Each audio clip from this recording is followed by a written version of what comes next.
Okay, so we're going to get started. Hello,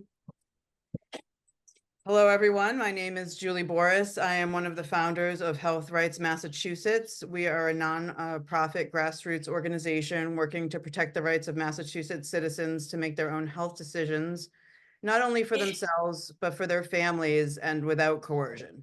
So we're here today to listen to a panel of experts, highly credentialed doctors and scientists who will share their knowledge and experience in the COVID-19 pandemic and the COVID-19 vaccines from a variety of different perspectives. I'd like to start by thanking Senator Peter Durant and Representative David DeCoste for sponsoring this briefing to the Massachusetts legislature and our local and state public health officials. Senator Durant is the author and lead sponsor of Bill H734, an act prohibiting the COVID-19 vaccine as a condition of entry. This bill would prohibit requiring proof of a COVID-19 vaccine for entry into the state of Massachusetts, into public buildings as a condition of enrollment or access to campus or in-person attendance to classes for public and private schools and colleges, or as a condition of entry to a private business or access to employment. This bill would, in effect, end all mandates related to the COVID-19 vaccine. So Senator Durant is just going to unmute himself and say a few words. Senator Durant. I am unmuted. Thank you, Julie, so much. And thank you to Health Rights Mass for putting this together. It's such an important webinar for all of us.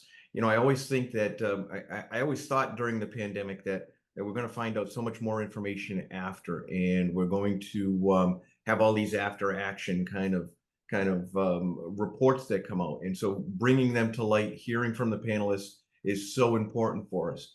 And as you mentioned, I'm the sponsor of H734.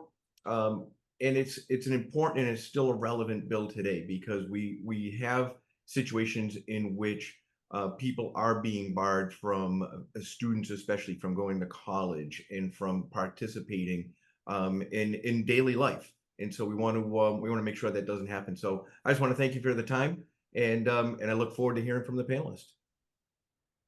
Great, thank you so much. So there is another important bill I would like to mention. It was filed by Senator Patrick O'Connor. It's an act relative to bodily autonomy and family integrity, and that would prohibit the mandating of any medical treatments or procedure against a person's will in the state of Massachusetts. So I just want to take a second to thank all of the legislators who sponsored these two bills. We're going to pop a list in the chat. If you live in their district, please reach out and thank them. 29 other states have already passed 75 laws protecting their citizens from COVID-19 vaccine mandates. And you can see all of these laws at righttorefuse.org. If you want to send a letter to your legislators asking them to sign on as a co-sponsor and support these bills, we're also going to put a link in the chat where you can do that. I'd like to thank all of the team at Health Rights Mass, the volunteers who helped organize this today. It was challenging, and I just appreciate everybody going out and spreading the word. And of course, I want to thank all of the esteemed speakers we have today from We the People 50 for taking time to come here today and share their real world experience and expertise. None of them have received any compensation for being here today. They are all free of industry and funding conflicts of interest. And in some cases, probably all, they've risked their licenses, livelihoods, and reputations to raise these concerns. Starting at 4 o'clock, you will also hear stories of Massachusetts residents who have been injured or lost a loved one due to the COVID-19 vaccine. Our organization has collected over 2 stories so far of stories of injury, loss, or coercion from the COVID-19 vaccine to go to school or work. You're going to hear 8 vaccine injury stories today. And if you'd like to share your story with Health Rights Mass, there is another link we're going to put in the comments for you. Currently in the state of Massachusetts, there are still COVID-19 vaccine requirements at some colleges and universities, healthcare settings, and companies. So the issue of the safety and efficacy of the vaccines and the limitations on medical freedom and informed consent are still very relevant to all of us. So I'm just going to cover a little business, and then we're going to get right to our speakers. We are using the Zoom webinar platform, which can accommodate up to 500 attendees. If that fills up, people are supposed to be diverted to a live stream on YouTube, which we have a feeling that is being thwarted because we did test it, and currently I don't believe it's working, but I will work on that once I complete this. Our speakers will go from about 2 to 3:45, at which time we're going to take time for questions. There'll be a quick 5-minute break around 3 o'clock. Attendees can put their questions at any time in the chat, in the Q&A, I'm sorry, not the chat, the Q&A panel located at the bottom of the screen. Each speaker will be covering a different topic, so I think that many of your questions will likely be answered during the presentations, but we will do our best to answer as many questions as possible. We might not get to all of them. We'll be putting helpful information and links in the chat as we go. If you need to reach us, please raise your hand. We do have people monitoring the chat. And with that, I would like to introduce our first speaker. Buckle up, here we go. We have 2 additional speakers today that are gonna kick us off. And one of them, the first one is Ernesto Ramirez. So Ernesto, if you can unmute yourself. Ernesto lost his 16-year-old son, Junior, shortly after he received the COVID-19 vaccine. Ernesto travels all around the country sharing his story everywhere as a way to honor his son's memory and so that others might not suffer the same fate. So Ernesto, take it away. My name is Ernest Ramirez Sr. I'm the father of Ernesto Ramirez Jr. I was a single parent. I raised my son since the day he was born. He was the best gift that was ever given to me in the world. Junior was my best friend. He was healthy. He was athletic. He played baseball since the age of 7. We never did anything apart. We're always together. Sports, baseball. He used to run track also in the school. He played baseball in high school. I mean, I was a millionaire. I had a wonderful child. We had this COVID hit, and I took 2 Modernas thinking, it was safe. And I asked my son if he, Pfizer said safe for teenagers, and he said, yeah, Dad, let's go get it. And he took it voluntarily. 5 days later, he didn't have any type of side effects. 5 days later, my neighbor picked him up, took him and his best friend, which was her son, to eat and play basketball. She said they ate, played video games. When they got to the park, they got off the truck and took off running across the parking lot. That's where my son collapsed. He just dropped like everybody else we see on the news. I chased the ambulance to the hospital. They were working on him there too. And the doctors just came out and said, your son's dead. You can go home now. And I got, like I said, I went crazy. I got suicidal. I got here to an empty house. And like I said, I cursed God out loud. How could he take my son from me? But since then, I made my peace with God because man killed my son. God didn't kill my son. And that's why I decided to make a change, and I turned it around.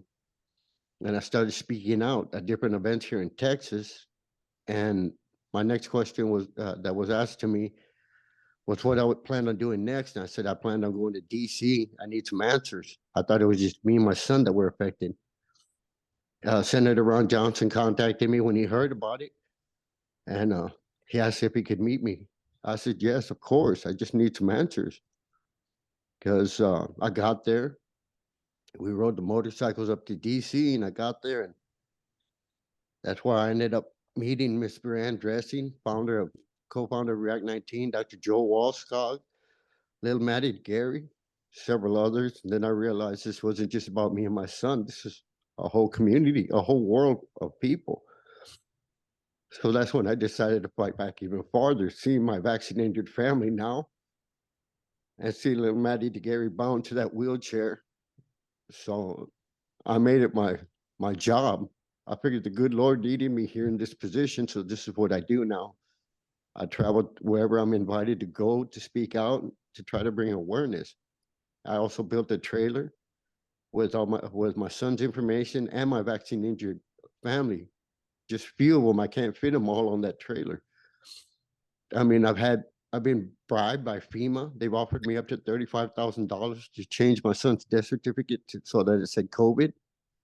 And I told them, they bugged me, harassed me for 2 years to try to change it.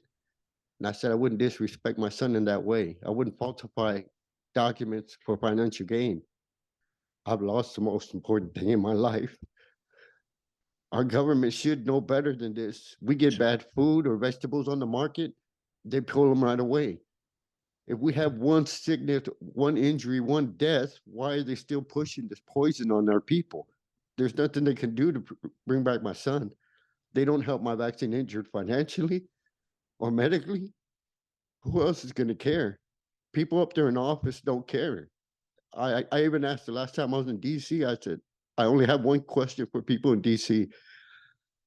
How much money did you make off my son's death? How much did the government profit off my son dying? I mean, no amount of money is going to bring my son back, but this is evil. This is just plain out evil, what they're doing to our people and to our children especially. Thank you. I appreciate that, man. Thank you.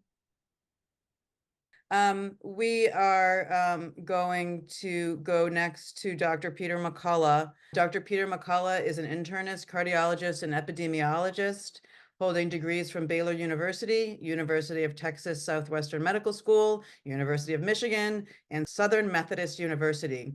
He has broadly published on a range of topics in medicine with more than 1,000 publications and over 685 citations in the National Library of Medicine. He has spoken before the European Parliament, the U.S. Senate, as well as lawmakers in Texas, Arizona, Colorado, New Hampshire, Pennsylvania, and today we can add Massachusetts. So Dr. McCullough, if you could unmute yourself. Thank you. Can you hear me?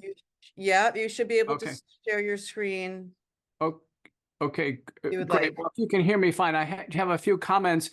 I had a chance to review the autopsy of the young man you just heard about die, Ernesto Ramirez, and the autopsy was conclusive for Pfizer COVID-19 vaccine-induced myocarditis. That was the ascertained cause of death. And now there are over 800 peer-reviewed papers on COVID-19 vaccine-induced myocarditis, including fatal cases. Our group has published the first autopsy series of individuals like him who, when the doctors suspect it, have all confirmed fatal vaccine-induced myocarditis. There were 2 cases in Connecticut near you, ages 16 and 17, 2 boys who died in their sleep, and they had autopsies done. University of Connecticut coroner and University of Michigan, University of Minnesota pathologists reviewed it. And again, they concluded it was fatal vaccine-induced myocarditis. And I can tell you that complication alone should have had the vaccines pulled off the market a long, long time ago. As of December 29th, 2023, our CDC is confirming 18,493 vaccine deaths that they know about. 1,150 of these deaths occur on the same day people take the shot. Another 1,200 occur the next day afterwards. These are astounding numbers of deaths. They're unacceptably high. I've testified 3 times in the U.S. Senate. I've called for these vaccines to be pulled off the market. World Council for Health, an international organization like the WHO, is calling for removal of all the COVID-19 vaccines from the market. Association of American Physicians and Surgeons also calling for removal from the market. I just testified in the U.S. House of Representatives on Friday, January 12th. Again, that call was reiterated. It was clear that our U.S. representatives attending that meeting agreed that the vaccine should be pulled off the market. The problem is that our FDA is showing no signs of concern regarding these safety problems. The FDA is actively advertising the vaccines, making false claims that they reduce mortality, which they have never been shown to reduce mortality, that they reduce long COVID. Our FDA is tweeting this out or having public service announcements. We cannot have our FDA advertising a drug or a vaccine. That's out of bounds. Our FDA should be the guardians of safety of products. They should not be advertising products. This has gotten so out of hand that in the state of Texas, people were so outraged about mandates, being mandated to take a vaccine and then losing one's life with the vaccine, that all mandates are completely banned in Texas. Banned. Hospitals can't do it. No agency can have anybody take a COVID vaccine in Texas against their will. And the rate of people accepting these boosters now is so low. The vaccines never stopped spread of the virus. They never reduced hospitalization death. They never reduced transmission. They've been a complete failure. The most recent sets of boosters were never even tested on humans before they were released. And now, about a week ago, the Rasmussen survey came out, nationwide representative sample. 53% of Americans think the vaccines are causing serious side effects, resulting in large numbers of deaths. So, as the other speakers will present to you and give you more information, their vignettes, their perspective and analyses, there will be, I believe, a clear fact pattern here that the COVID-19 vaccines are not safe for human use. They have never worked to end the COVID-19 pandemic. And that Massachusetts has basically a consumer product safety problem on their hands. They still are allowing vaccine mandates in the state, and you're still allowing the vaccines to be administered. You'll hear from others that various counties in Idaho are banning their use. We've had the Florida Surgeon General come out and agree that the vaccines are not safe for human use. So we're asking the state of Massachusetts to put forward legislation to ban all vaccine mandates, immediate step one. And then step two is take action at the level of your Health and Human Services Committee or other relevant medical pharmaceutical safety committees to go ahead and get these vaccines out of use in the state of Massachusetts. I'm Dr. Peter McCullough, practicing internist cardiologist, one of the most published people on COVID-19 in the entire world. Thank you so much for listening. I'm going to get back to patients. Thank you so much, Dr. McCullough. The next speaker will be Brianne Dressen. Brianne is a preschool teacher who was injured by the COVID-19 vaccines, and she is one of the co-founders behind React 19, which is a science-based nonprofit offering financial, physical, and emotional support for those suffering from long-term COVID-19 vaccine adverse events globally. So thank you so much, Brianne. If you could just unmute yourself and you can go ahead. Thank you, and thanks for everybody coming and listening to us today. It's a very tenuous topic, obviously, but the problem is that there's real people that have been impacted by this in the worst kind of way, that are now stuck and trapped in a political fight that none of us ever wanted to be involved in to begin with. So we really appreciate you coming with an open mind and to listen to what each of these people have to say. Independent thinking is something that really needs to return to the center stage of the United States of America as far as dialogue goes. So anyway, so my name is Brianne Dressen. I am a previously healthy mother of two young kids. They were 6 and 8 years old when I got sick. Before that, I was totally healthy. I hiked a mountain here where I live that's got 5,500 feet of elevation gain. And it's usually takes 15 hours to hike, and we did it in 9. So my body was great. I was an ideal candidate for a clinical trial. So I enrolled in the fight against COVID in a clinical trial here in the United States with AstraZeneca. And my reaction started within an hour of my shot. Started with pins and needles. Within the next 2.5 weeks, I ended up with severe tachycardia, bradycardia, tremors, limb weakness, and I ended up in the hospital because my legs weren't working and I was peeing my pants. So all dignity was out the window at that point. And after being there for 3 days, not even getting so much as a lumbar puncture, we had to beg them to even run a typical blood panel. One basic blood panel is what I got. Their drugs didn't work, so I was sent home with in-home intensive physical and occupational therapy with a diagnosis of anxiety due to the COVID vaccine. So I couldn't even get myself out of my house to go to a PT place to rehab my legs. They had to come into my house, and that was due to anxiety. So that was just the beginning of what is a nightmare for me that I endure every day. I still deal with well over 20 symptoms on the daily. When you sit down at night after your busy day of work and taking care of your families and just trying to unwind, whether you're reading a book or or whatever it is. If you can imagine what my day is like at the end of the day, where I am electrocuted from head to toe, inside my brain, inside my heart, throughout my body, and it's a horrific, painful, stinging sensation 24/7. It never stops.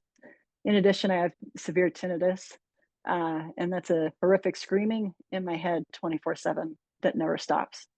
To say that my peace has been robbed of me for the rest of my life at this point is an understatement. I also have been robbed of at least 20 years of my life. My kids are still in elementary school. So to say this has been a nightmare has been an understatement. From this, I've been incredibly blessed to meet some incredible people like Ernesto Ramirez, and to have to sit there with him almost on the daily and see just how much his life has changed. He goes home to an empty house. There's no one there to greet him anymore. Maddie DeGarry, a young 12-year-old that enlisted in the clinical trial for Pfizer, she now is completely confined to a wheelchair, has a feeding tube. She can't even get appropriate medical care out of the clinic that did this to her because they are paid generously by Pfizer. And Pfizer is also opening a new clinical trial wing at that hospital. But that child that they dramatically changed her life, they won't even open the door to help her rehab her life. Just a few other things that kind of tip the scales a little bit on this. When I first got injured, I didn't speak for 7 months. And the reason being is because I didn't want to cause vaccine hesitancy. I'm not speaking out because I'm injured. I'm not speaking out because my life has been shortened. I'm not even speaking out because my life is a nightmare. I speak out, and I speak out forcefully because of what has happened to tens of thousands like me, and what the government and what the drug companies have done to people like me. We have been completely abandoned. Federal law has mandated that we cannot sue. So any vaccine you get, you cannot sue the manufacturer. If you are injured by a COVID vaccine, you're forced to file on a fund that paid out $40,000 to 10 people total in 3 years of the COVID pandemic. At React 19, the organization that I helped co-found, we have well over 36,000 COVID vaccine injured Americans just here, many of which are from Massachusetts, which I'm hoping that you will listen to them and hang around and listen to their stories. But they also, we've been able to issue grants, medical expense grants for $750,000. The US government has paid $40,000. In addition, there are no COVID vaccine injury diagnosis codes on the record. You will not find COVID vaccine injuries anywhere in the medical records. We have asked the CMS to implement these codes, and they won't do it. The government of Germany, the health minister of Germany, has acknowledged COVID vaccine injuries on mainstream media. They have opened up call centers. They have opened up a vaccine injury clinic. They're looking into research and protocols to help us. The US government is not doing their job, and I don't take that statement lightly. But here at the state of Massachusetts, where you are, you have an incredible responsibility to make sure that people are not mandated into an illness that there is no accountability if something goes wrong. If you are going to even consider mandating, you've got to make sure that every single step of the way that the product is effective, which there's going to be a strong argument here about that they are safe, which there's a strong argument against that as well. But then also that if there is a harm, that these people will be taken care of. And I am the one that's able to tell you definitively that these people absolutely are not, and they will not be taken care of if something happens to them.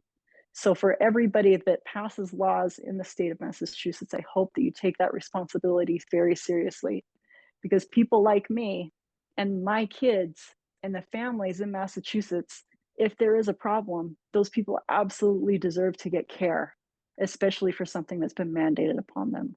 Thank you. Thank you so much, Brianne. So next up, we have Dr. Ryan Cole. Is Ryan able to get on? Yep, he's on. Okay. Ryan is a board certified anatomic and clinical pathologist with a subspecialty training and 20 years experience in, I'm going to try to say this right, dermatopathology. He has worked as an independent pathologist since 2004. He is the CEO of and medical director of Cole Diagnostics. Dr. Cole has also spoken before the U.S. Senate and in states across the nation and around the world. Thank you very much. I appreciate the opportunity to be here. I'd like to go ahead and share my screen if that would be possible. I'm Dr. Cole, as mentioned. I've been a practicing pathologist for 26 years. I have 500,000 patients worth of experience, trained at the Mayo Clinic, and I've run a large independent medical laboratory here in the Western US for decades. What I would like to present to you real quickly is findings within pathology that we've seen from these genetic injections. I have no conflicts of interest. I have no political affiliations. And I would like to emphasize what my colleagues have already mentioned. At the state level here in Idaho, 3 counties have already voted against this mRNA technology for the citizens of their counties. Since our federal agencies are ignoring us and the state levels seem to be ignoring us, we can start at the small level and stop what's happening to our citizens.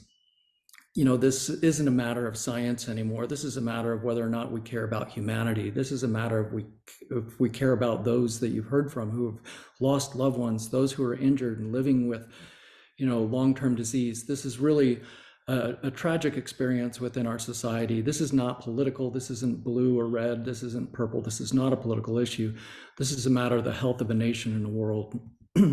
These are synthetic injections. This is not mRNA. These are DNA, which got pulled off the market, the J&J and AstraZeneca. The Pfizer and Moderna are synthetic modified RNA injections. They're not vaccines. They are gene therapies. If you go to the SEC filings of these companies, these are filed as genetic therapies. So don't let them gaslight you. We don't know the long-term consequences of what's being put into the bodies of billions of people. And it's not about COVID injections anymore. This is about flu injections and RSV injections and using an unproven genetic platform with no off switch to be affecting billions of people around the world. For a successful technology, reality must take precedence over public relations, for nature cannot be fooled. More injections equals more infections, very plain and simple. This was a large 50,000 plus patient study at the Cleveland Clinic. The more injections you got, the more infections from COVID you got. That's plain and simple because these are immune suppressive genetic-based injections. No judgments. I'm not here to judge anyone that got a shot. I'm just saying that this platform technology must be removed from the market immediately. Your attorney generals in every state can impound these. Dr. McKernan will show you why, because of contamination, that these should all be pulled from the market immediately. Current boosters that are out there and being falsely advertised on NFL games and whatnot cover the XBB 1.5. The prevalence of that variant of this virus, per CDC's own data, is 0.0%. We are giving expired shots for statistically extinct variants, which is a very bad idea.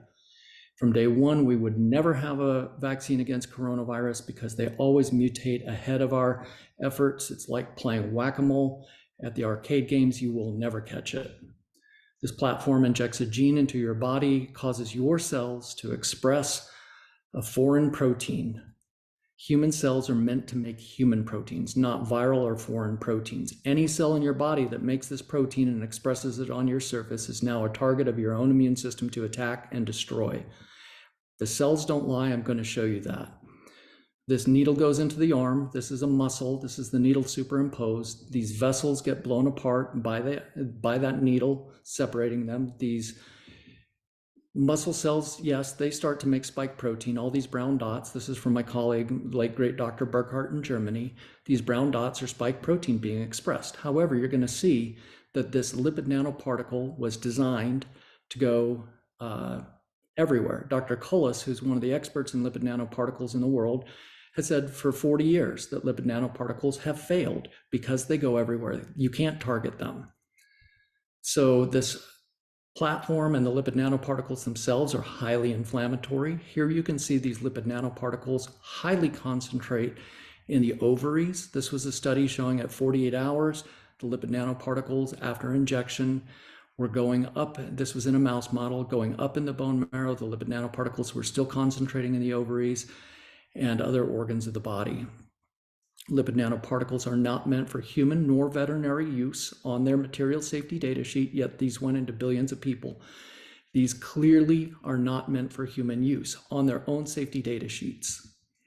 This is a study from Dr. Roltgen, a colleague at Stanford, that demonstrated that 60 days after injection, many individuals in that study still had persistent synthetic mRNA within their lymph nodes. That's 2 months. They stopped the study so they could publish. Nobody knows how much longer that was still persisting in the tissues.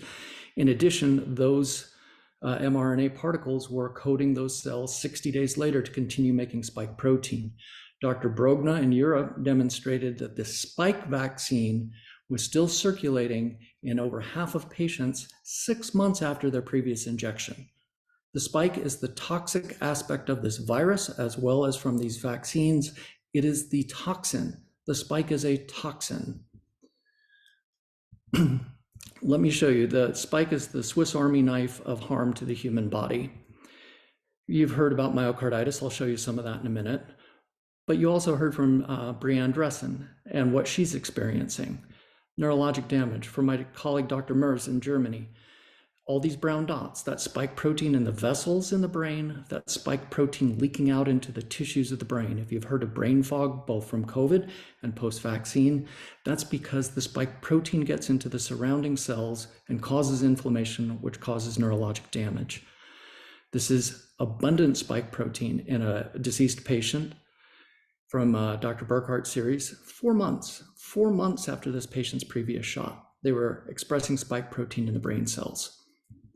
This is the peripheral nerve. When you hear of that burning and those electrical shocks, that's because the spike protein, this is from my laboratory, can get into the nerves and then cause an immune attack against our own nerves, an autoimmune attack.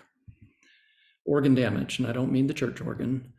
This is spike protein in multiple studies around the world being expressed in the liver. Within 6 hours of injection, the liver starts expressing spike protein. There are multiple cases of autoimmune hepatitis after these injections. Autoimmune disease, you don't want your immune system to attack you. Unfortunately, there are a lot of sequences on this protein that are similar to human proteins, and we make not just anti-spike antibodies, but accidentally our body makes anti-self antibodies, which bind to your own cells. Then your immune system causes all sorts of autoimmune attacks on your own body. We knew this from SARS-CoV-1 studies, that if we used the spike protein from SARS-CoV-1 in animal models, it would cause a harmful immune or inflammatory response. This is not new science. This is the world being gaslit by organizations that knew this was bad science from day one, and it has harmed millions upon millions of people around the world and continues to do so as long as these dangerous products are on the market. This is the heart. On the left is normal heart tissue. On the right, all those blue dots. This is what you hear about when you hear about myocarditis. All those blue dots, those are lymphocytes and macrophages, the garbage truck cells of your immune system, attacking the tissues, causing the tissues to fall apart. This is spike protein in the cardiac tissue on the left, all those brown dots. On the right, all these pink dots. That's persistent synthetic mRNA in the heart tissue itself. In the heart tissue where it does not belong. It doesn't stay in the arm, it goes everywhere.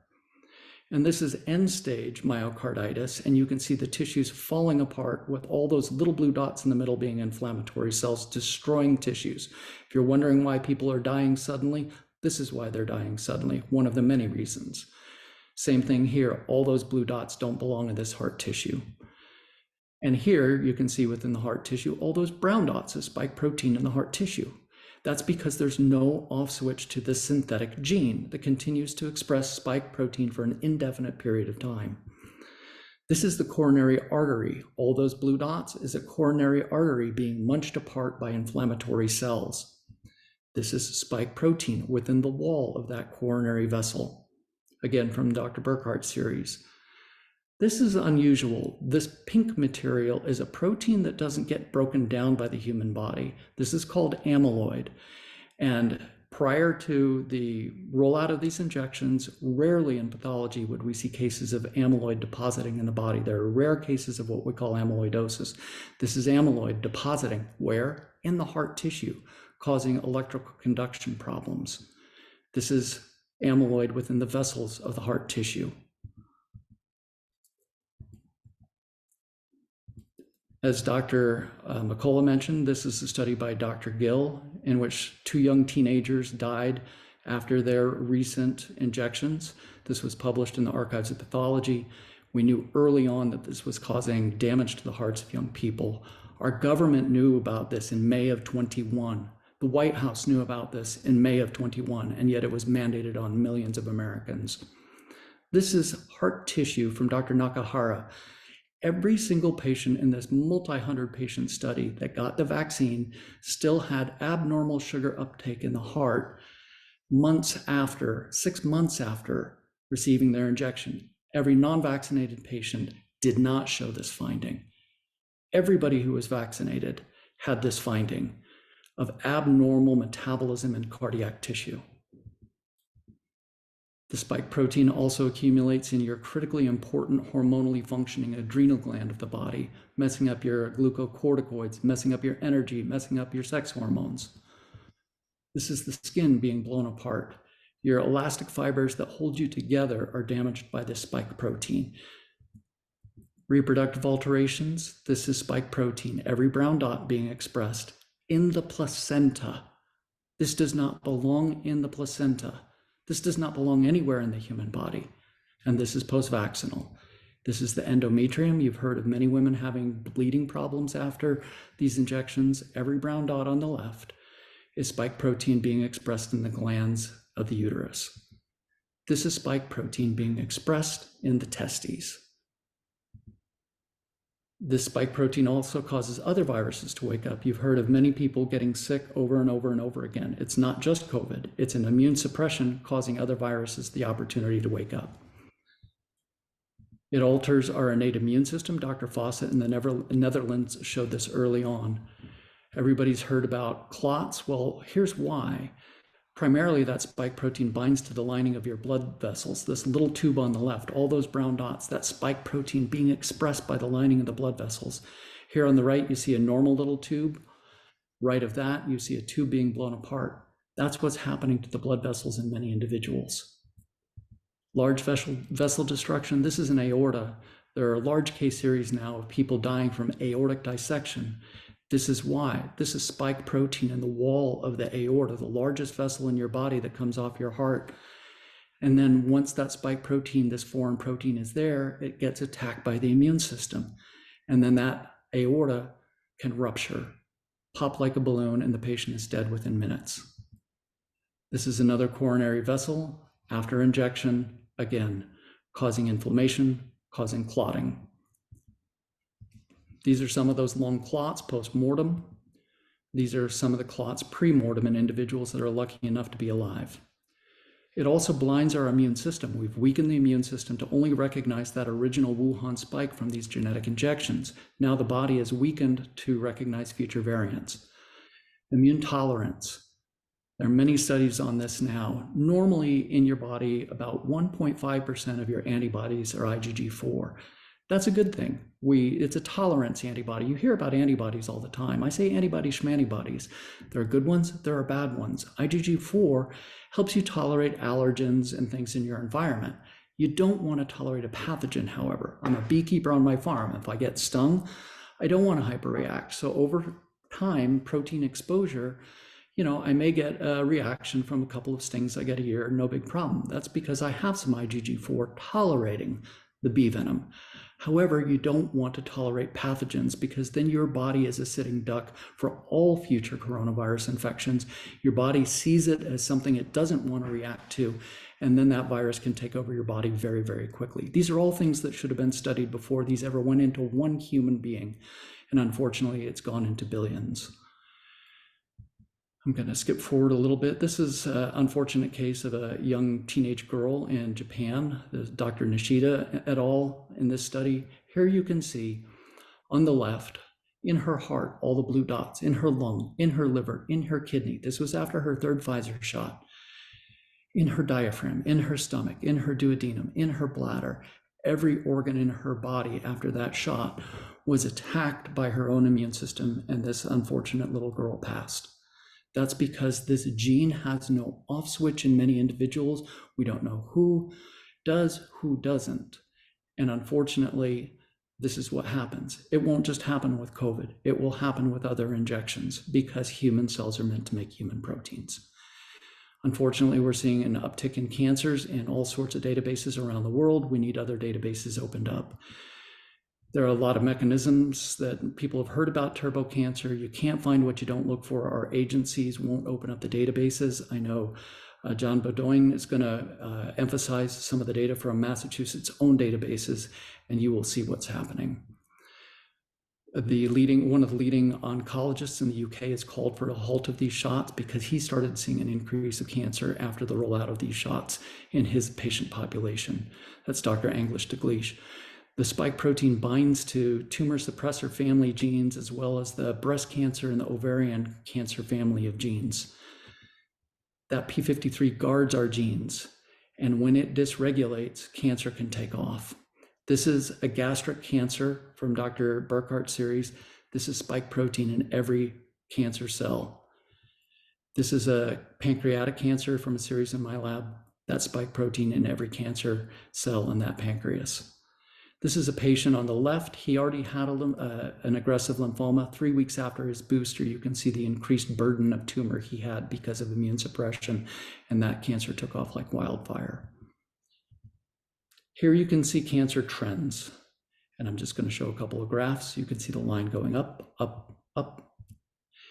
In the UK database for disabilities, in 2020, there was a about 1.7% increase in cancer disability claims. In 2021, there was a 6% increase. By 2022, there was an over 35% increase in disability claims. In young patients aged 15 to 44, there are marked increases in all sorts of cancers. And you can see these here. When did these spikes happen? And these are deaths from cancer in the young age cohort. And this is 10 years of data. And in 21 and 22, you can see those massive spikes per 100,000 of deaths in this database from the UK. And you can read this: 28% rise in fatal breast cancer, 70% pancreatic, 120 fatal melanomas, 35% increase in brain cancers, 58% increase in deaths by cancers without site specification. And I'm going to just scroll through. Kevin is going to talk about the contamination of these products. I want to point out, we were lied to by the agencies, we were lied to by the pharma companies. They said it was mRNA. No, it's synthetic mRNA. They said that they weren't going to, they weren't worried about mutagenesis or cancer. And in their own studies, they said it would be dangerous to have DNA in these shots. Kevin will tell you why. But in their studies, they said, look, we're not even going to look at gene toxicity, and we're not going to look at cancer risks. That's their own data. That's their own reports to the regulatory agencies around the world. We're not going to look because we don't think it'll cause it. So we're not going to look. So Comirnaty and Pfizer said they weren't going to look. Moderna said they weren't going to look. And yet hundreds of billions of people have received contaminated injections. And I could go on and on and on. We took an oath in medicine to first do no harm. At this point, we need to first do no harm until the science is better understood. And there are two ways to be fooled, very simple. One is to believe what isn't true. The other is to refuse to believe what is true. Like I said, the cells don't lie. I'm open to questions later. Conclusions: we have to stop these injections and this platform. All world governments must open their databases. We have to return to informed consent in medicine. Public health must be reformed and held accountable. We need to return to health and wellness. And again, I know, unfortunately, this is at the level of politics, but that's how we stop these kind of things from happening. If you truly want to follow the science, then you need to follow the silence. Thank you for the opportunity of sharing today, and I'm grateful for your time. Thank you very much. Thank you so much, Dr. Cole. We really appreciate you being here today. Thank you. Great. So next up, we have Dr. James Thorpe. Dr. Thorpe is a board certified obstetrician, gynecologist, and maternal fetal medicine physician with 44 years of experience. He has served as a reviewer for major medical journals and served on the board of directors for the Society for Maternal Fetal Medicine, and as an examiner for the American Board of OBGYN. And most recently, Dr. Thorpe has focused his research efforts on the COVID-19 pandemic. And in addition to speaking before the US Senate, he has published over 70 publications and 2 books documenting the dangers of the vaccine in women of reproductive age and in pregnancy. Thank you, Senator. Thank you, legislator, members and guests and citizens. Can you see me on your side? Yes, we can. Yes, we can. Excellent. Mhm. Thank you very much. I'm going to run through these slides quite rapidly. If anybody watching this, or any of the legislators or citizens of Massachusetts, if you want this slide, this copy of my PowerPoint slide deck, please direct message me at X, or formerly known as Twitter, JATHORPMFM, as in maternal fetal medicine. This is what this deadly, injurious vaccine has done to the state of Massachusetts. I just analyzed this morning. It was triple checked and verified. What you see here is the governmental data, which your government has purposefully ignored. They have throttled this database, but it's so dangerous that they can't throttle it enough. What you have here is, in red, is you have the factors of a URF, underreporting factor, of VAERS, which is 40. Now, I don't believe that. I think it's 50 to 100, and I have data to substantiate that. But assuming it's 40, look at the death and destruction that has been perpetrated on the citizens of this great state of Massachusetts. We're looking at 6,760 dead. Go on down here on the line. We're looking at over 1 million that are injured. And look at how many of those are severely injured, like Brianne Dressen. This is an abomination. This is very, very catastrophic. We shouldn't be surprised with this. This is the Pfizer official document. This was available to everybody in the world in March of 2021, because a whistleblower released it, because they wouldn't release it for 75 years. I want to point out, this is the deadliest drug ever rolled out in human history by Pfizer's own legally mandated 90-day rollout. Pfizer 5.3.6. Anybody can get a copy of this now, because a federal judge 14 months later, everybody in the world had it. But 14 months after that, it was dropped on April Fool's Day, 2022. This is the same document here. I want to bring your attention. It's not only the deadliest drug ever rolled out in human history, it is by far and away the most injurious drug. And I've calculated this from Pfizer's own data. You see an injured to kill ratio. Pay attention to that, injured to kill ratio, because I can make an argument that it's the citizens, global citizens that were killed, that might be better off, instead of living a lifelong, permanent torture and disaster of injury. Injured to kill ratio, 33.4. This is not Dr. Cole's data. This is not Dr. McCullough's data. This is not Jim Thorpe's data. This is Pfizer's own data. Also interesting, same page, page 7, Pfizer 5.3.6 document. There's a preponderance in female to male. I speculate as to why that is, a 3.3 ratio. This is page 12 of the same document. This is the deadliest obstetrical drug heretofore ever released. This is Pfizer's own data. We weren't supposed to inject pregnant women. I'll show you later how that narrative changed from white to black in 9 months. 81% miscarriage according to Pfizer. It's right in front of your face. Look at it. 5-fold increase in fetal deaths straight from Pfizer, according to what is expected. Almost an 8-fold increase in infant deaths as expected. 14.6% incidence in breastfeeding complications in infants.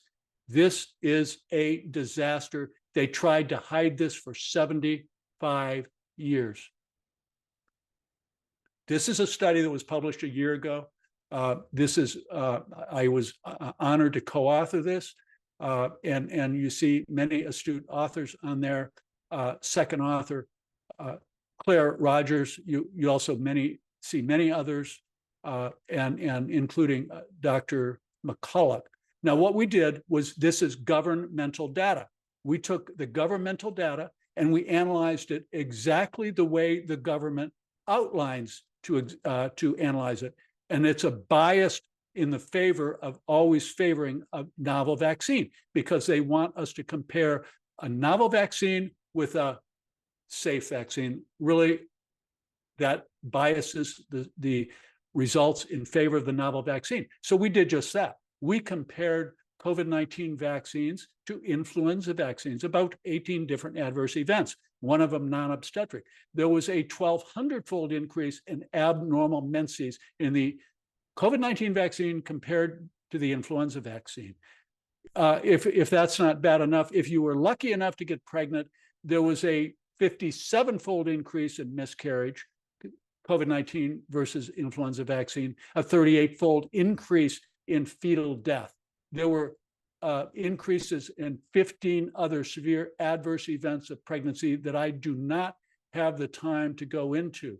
I won't spend a lot of time on this same document, but we note some interesting findings if you pay attention to the legal Bates stamp in the left margin and in the right lower margin.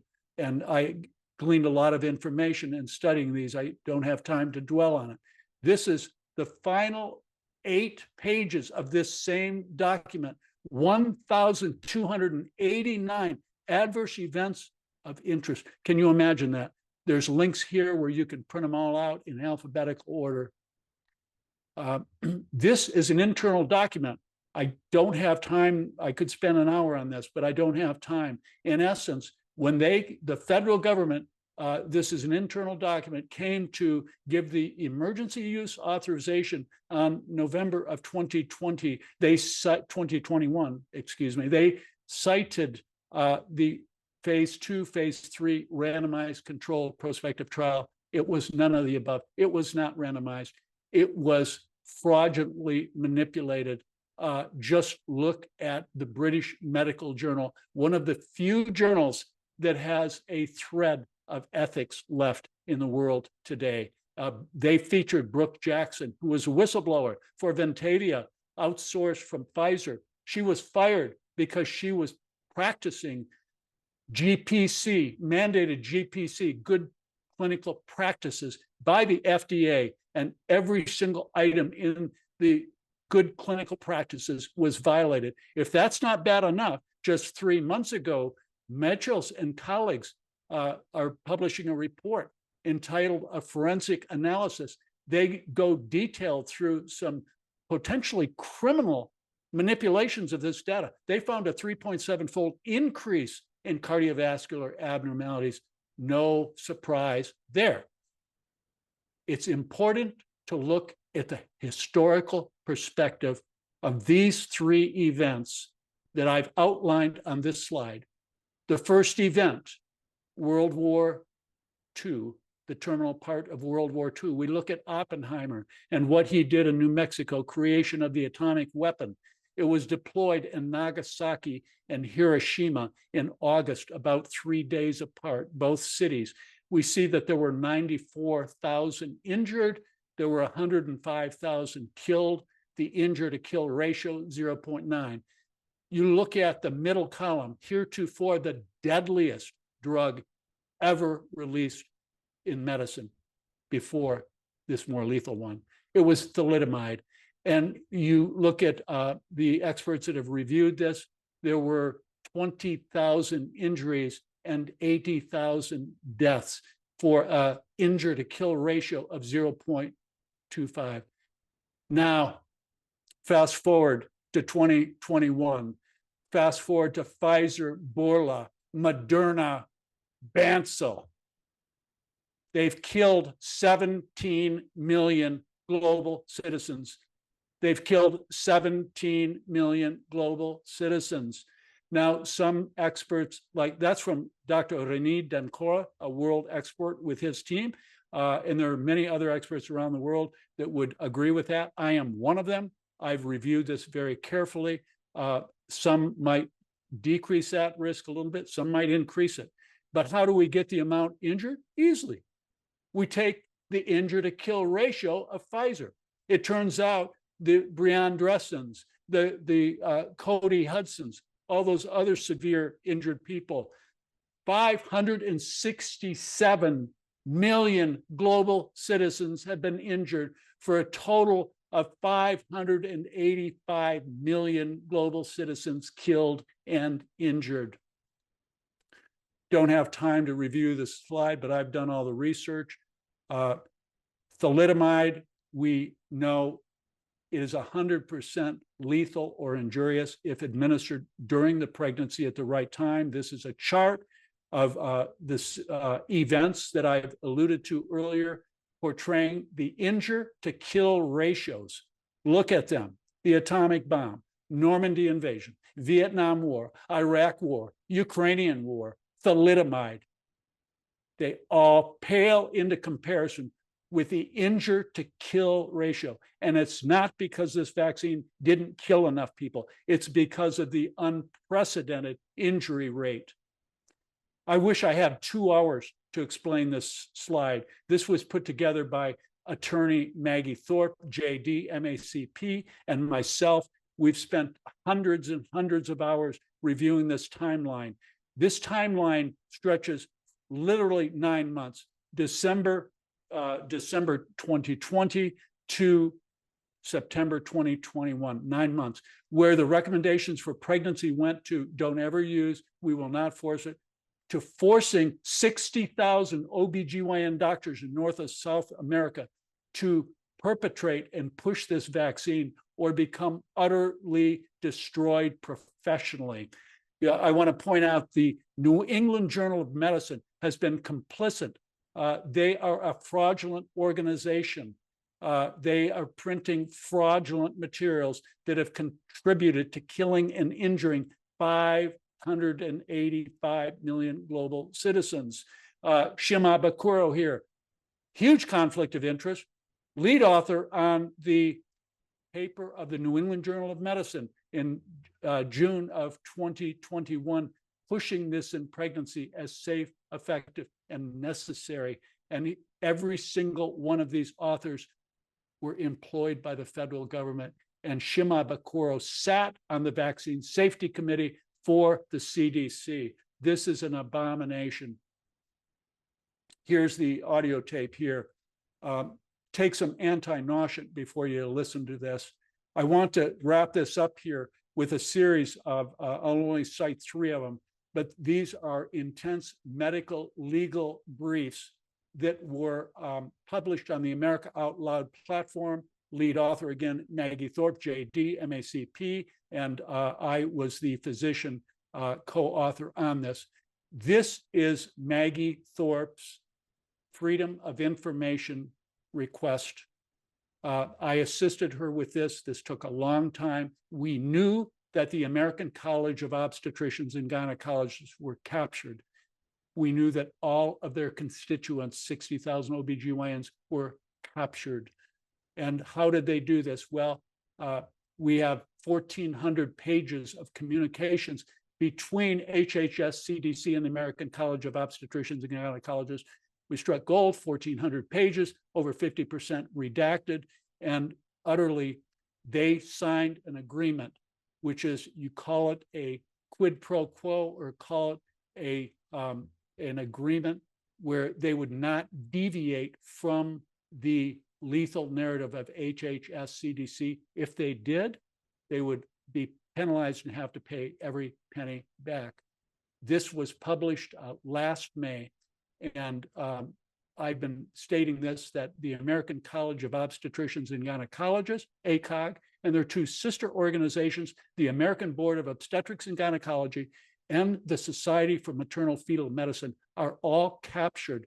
And I believe, it's my opinion, that they are criminal organizations. They have perpetrated the global use, pushing these vaccines around the world because people look to these three societies. As they go, so goes the world. I've been attacking them voraciously for 4 years now, and they have not silenced me, nor have they sued me. This was the article here that I was just alluding to. This is a second article, a total of 12 or so medical legal briefs. This was published last month. This went viral.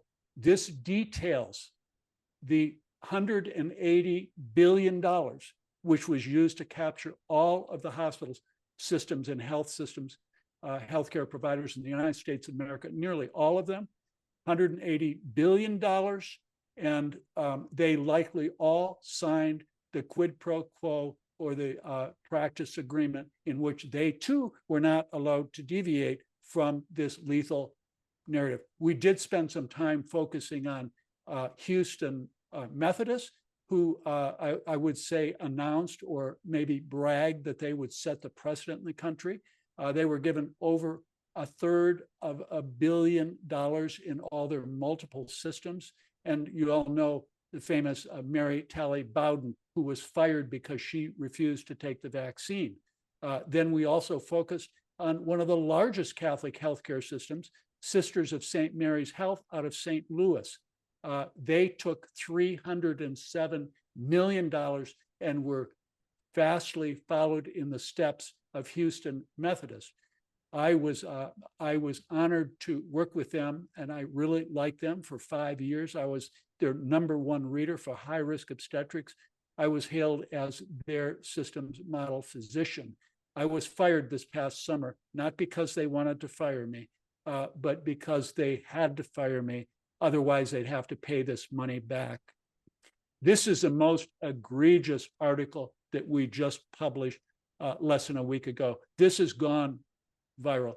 If you think it was inappropriate for the federal government to intermingle with a private organization and get into the exam room of pregnant women, which in essence they did, they used trusted messengers, 60,000 OBGYNs to push this deathly lethal narrative in pregnant women.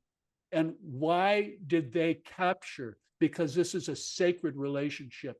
This is a sacred relationship of an obstetrician in a very private exam, where maybe the first pregnancy exam where there's a new life. This goes one step further. What they did, the federal government, was they commandeered the, after causing the churches and places of worship to go broke in 2020 by shutting their doors. Well, guess what they did in 2021? They offered them large amounts of money if they would push the lethal, deadly narrative from the pulpit to all of their congregants, be it synagogues, be it the Catholic Church, be it the Protestant churches, be it the temples and the Muslim imams, the same thing. They were all sold this, put pressure from the Biden administration. We see here Zients, that is the head of the White House. We see the Francis Collins, who was actually called a pastor during this, outrageous. We see Vivek Murthy, the Surgeon General. This is an abomination. I want to show you, wrap up here. This is one of several scriptures they put in, they had the audacity to put in this toolkit. And I just want to take some time. I am a student of the scripture, Judeo-Christian scripture, most of my life. And I personally am outraged by the malintent of the federal government and Francis Collins giving these pastors, these faith leaders, grossly grotesque, false scientific facts, and then pushing it from a scriptural perspective. Read this from Deuteronomy 26:8. This is in your Bible or in your Torah. The Lord took us out of the narrow place with a strong hand and an outstretched arm. This is how the toolkit interprets this scripture. The narrow place refers to COVID. The strong hand refers to the hand holding the syringe. An outstretched arm is the arm receiving the vaccine. The Bible's message is clear. Go forth and be vaccinated, that ye may live. Here Thank are you. So, scriptures. I'm sorry. I didn't mean to interrupt. More scriptures that I We're don't have a little time bit to go over through. time here. Again, my name is Dr. Jim Thorpe. I'm a practicing obstetrician gynecologist and high-risk maternal fetal medicine specialist. Been in practice for over 44 years. Thank you, Senator Durant. Thank you, Representative DeCoste. Thank you, citizens of Massachusetts and global citizens. This dangerous, deadly vaccine masqueraded, it's a masqueraded vaccine, it's a gene therapy product, needs to be immediately removed, not only in the state of Massachusetts, but the entire world. Again, anybody watching this that wants a copy of this slide set, direct message me on Twitter, JATHORPMFM, as in maternal fetal medicine. Thank you very much. Thank you so much, Dr. Thorpe. So we're going to move right along. We're a little behind. muted. Next up is John Beaudoin. John is a Massachusetts resident electrical engineer and author of The Real CDC. John Beaudoin FOIA'd all the Massachusetts death certificates from 2015 to date, and he has done a deep dive researching causes of death, cross-referencing his data with the VAERS system, which is the Vaccine Adverse Events Reporting System. John has been presenting his data all around the country, and most recently he was featured just last Thursday on the Highwire discussing his findings in Massachusetts. The Highwire has up to 6 million viewers per week around the world. So John, if you could go ahead with your presentation. Thank you very much, Julie. That's the first time I heard that 6 million watched that. Now I'm nervous in retrospect. You know, a lot of people are presenting slides. I'm not going to present slides. I'm from Massachusetts. Well, I'm from Connecticut originally. I've been here 36 years. Senator Durant, thank you very much for hosting this. Really, seriously, for stepping up. That means a lot to the people. I'm going to kind of flow in from what Dr. Thorpe said. I mean, that last Bible thing where they're trying to equate the vaccine. I mean, Isaiah 5:20, woe to he who puts, calls good evil and evil good. That's that. And then he also mentioned. This is John Beaudoin. Yep, I am, Ryan. Everybody can hear you say that too. Oh, sorry, John. That's all right. Yeah, so he also mentioned the New England Journal of Medicine. And for people out there in Massachusetts and in the world, that journal's been around since the late 1700s. It's owned by the Massachusetts Medical Society. And if everybody right now or later, if you want to Google this, or maybe Google won't show it, DuckDuckGo will, look up Bill Gates, $12 million, 2018, Massachusetts Medical Society. How do you buy favorable reporting in one of the leading medical journals in the world? Well, you drop off $12 million to the guys who are going to make decisions about what gets published and what doesn't get published. And this has been set up for a long time. So 2018, Bill Gates made a speech at the Mass Med Society, and yeah, he dropped off $12 million. Their article's all about it. Because it's Massachusetts, I'm going to say, why is Massachusetts central to COVID? A lot of people don't even realize that it is. And when I mean central, I mean if you're in Melbourne, Australia, or Djibouti, or Southeast Asia, or Myanmar, Massachusetts is central to COVID. Here's why. In the first 4 months, if you were to look at the number of purported COVID deaths per population, it was New Jersey, New York, and Massachusetts, with Belgium a distant fourth. Now, how can that be? Didn't the virus start in China, half a world away? And yet Massachusetts, New York, New Jersey, We're the top 3 in the world purporting COVID deaths. Well, let's take a look at the particulars of it. Massachusetts has $47 billion in venture capital financing behind 600 pharma companies. We're about 7 million people. It's about 40% bigger than Norway or Finland, bigger than Denmark. We're about 38% bigger than New Zealand in population. We also have 10 companies over $1 billion in pharma revenue each year, 50 companies over 100 million in pharma revenue. I drive by Moderna on my way to buy groceries. Their headquarters is in Massachusetts. Pfizer's divisional headquarters for their mRNA vaccine is in Massachusetts, up in Andover. And, well, Rochelle Walensky was head of the CDC for a while. She's from Massachusetts. And my congressman, Jake Auchincloss, son of Hugh Auchincloss, worked for Fauci for a number of decades as his number 2 man. That's why Massachusetts is central. All these vaccines, the research and development, manufacturing, executives in Massachusetts. And New York has Wall Street.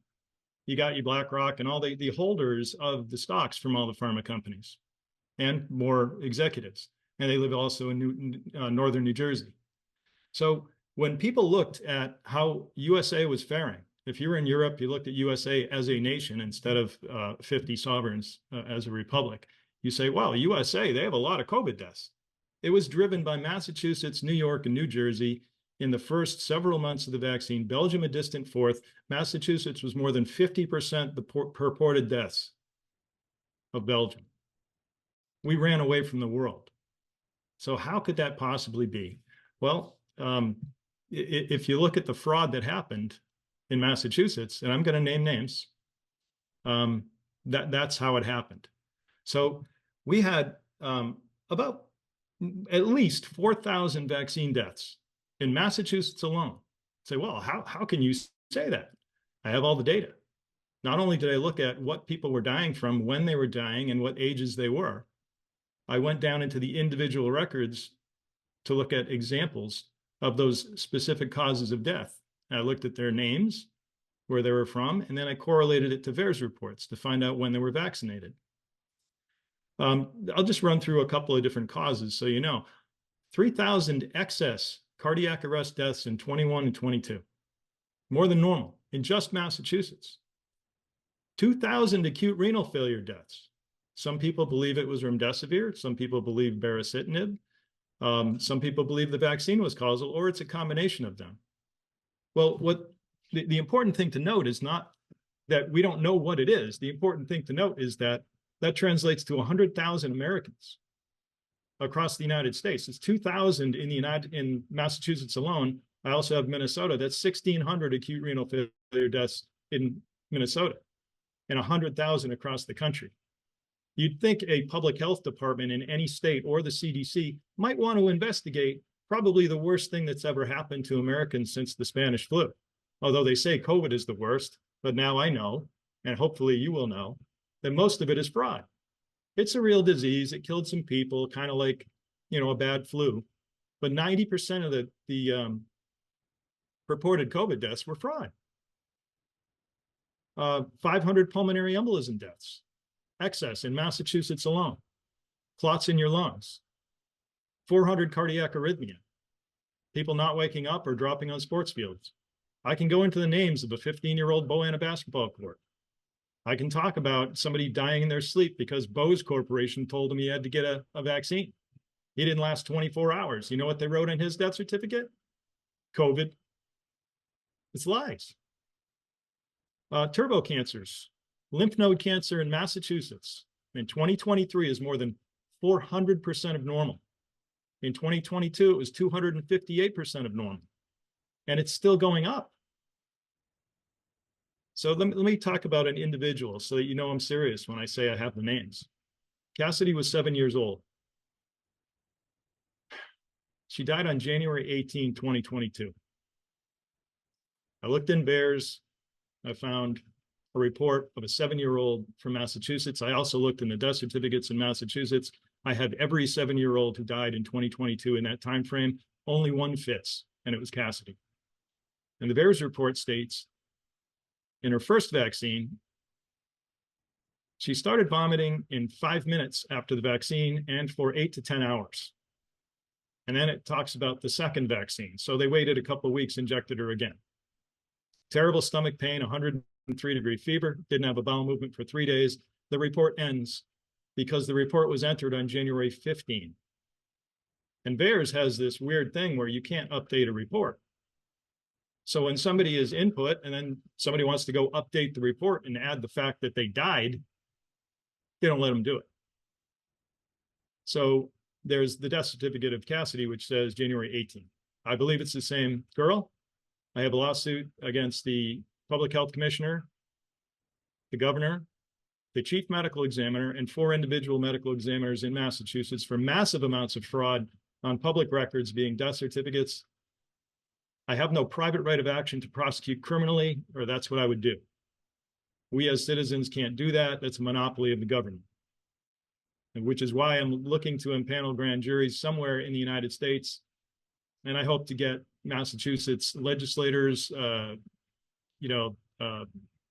medical examiners and so forth, subpoenaed to those grand juries to testify as to why they wrote complications of coronavirus 19 viral infection on Cassidy's death certificate. It's the only cause listed in Part 1. And all the moms and dads, and not only in Groton, Massachusetts, but all around Massachusetts, because it was on Channel 5, it was on Channel 25. And they told everybody that this little girl died from COVID. Well, first of all, she didn't die from COVID. She died from complications of coronavirus 19 viral infection without any complications listed. How do you die from complications of something with nothing else, like no pneumonia? There's nothing else listed in Part 1 of her death certificate. I believe her death certificate is a blatant fraud on the people.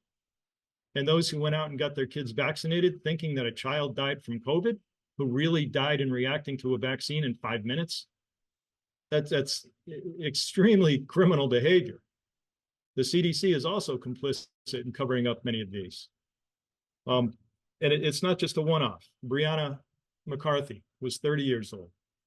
Methuen High School bragged about getting all the teachers vaccinated. You can look that up in the newspaper. The link is in my book. Methuen High School teachers to get vaccinated. Great. She got her shot on March 30th, 2021. That's only 3 months into the whole vaccine program, right? She reacted in hours. Her headache was so bad. She went to the emergency room. They said, go home, you have a headache. She went back again. You have a headache, here's some Tylenol, go home. She didn't recognize her sister, so the family brought her in. She had a seizure, paralyzed in half her body, degraded to being brain dead, and they kept her on life support for a little while. The family stopped that after about 2.5 weeks, so the official date of death is April 15th, but she reacted in hours. And yes, the death certificate does say that she died from a stroke, but the underlying cause of death, which is, people should know what that means, is the root cause of death, the first thing that happened in the causal chain of events that caused death. They say it was COVID. They said it was COVID. Well, okay, she tested positive for COVID 3 to 4.5 months earlier with no symptoms. They wrote COVID on the death certificate. They omitted putting the vaccine on the death certificate, knowing, and I say knowing, that the vaccine killed her. How can I say that they knew? Because 6 doctors from the Harvard Medical College, Beth Israel Deaconess Medical Center, wrote a report in the Neurohospitalist magazine called Fatal Post-COVID mRNA Vaccine-Associated Cerebral Ischemia. And what that means in English is the vaccine killed her by a stroke. Every paragraph in the report, they say that the vaccine killed her. In fact, they say several vaccines are known to cause strokes, and we have several reports, and they say that this isn't a CVST, which means cerebral venous sinus thrombosis. It's a type of hemorrhagic stroke. Brianna died from an ischemic stroke.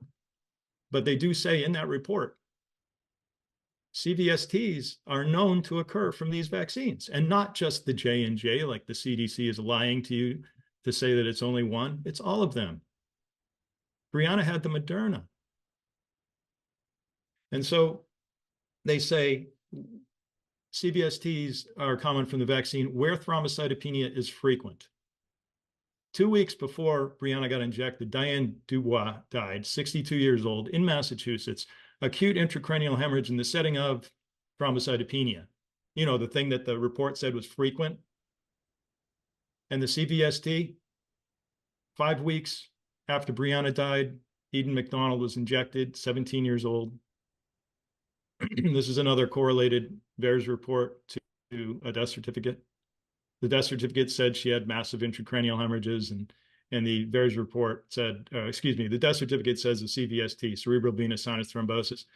And the VAERS report talks about the different language, but same thing. She got injected. Headache was so bad, she went to the doctor. Got some Tylenol or whatever. Headache was so bad, she went again to the doctor.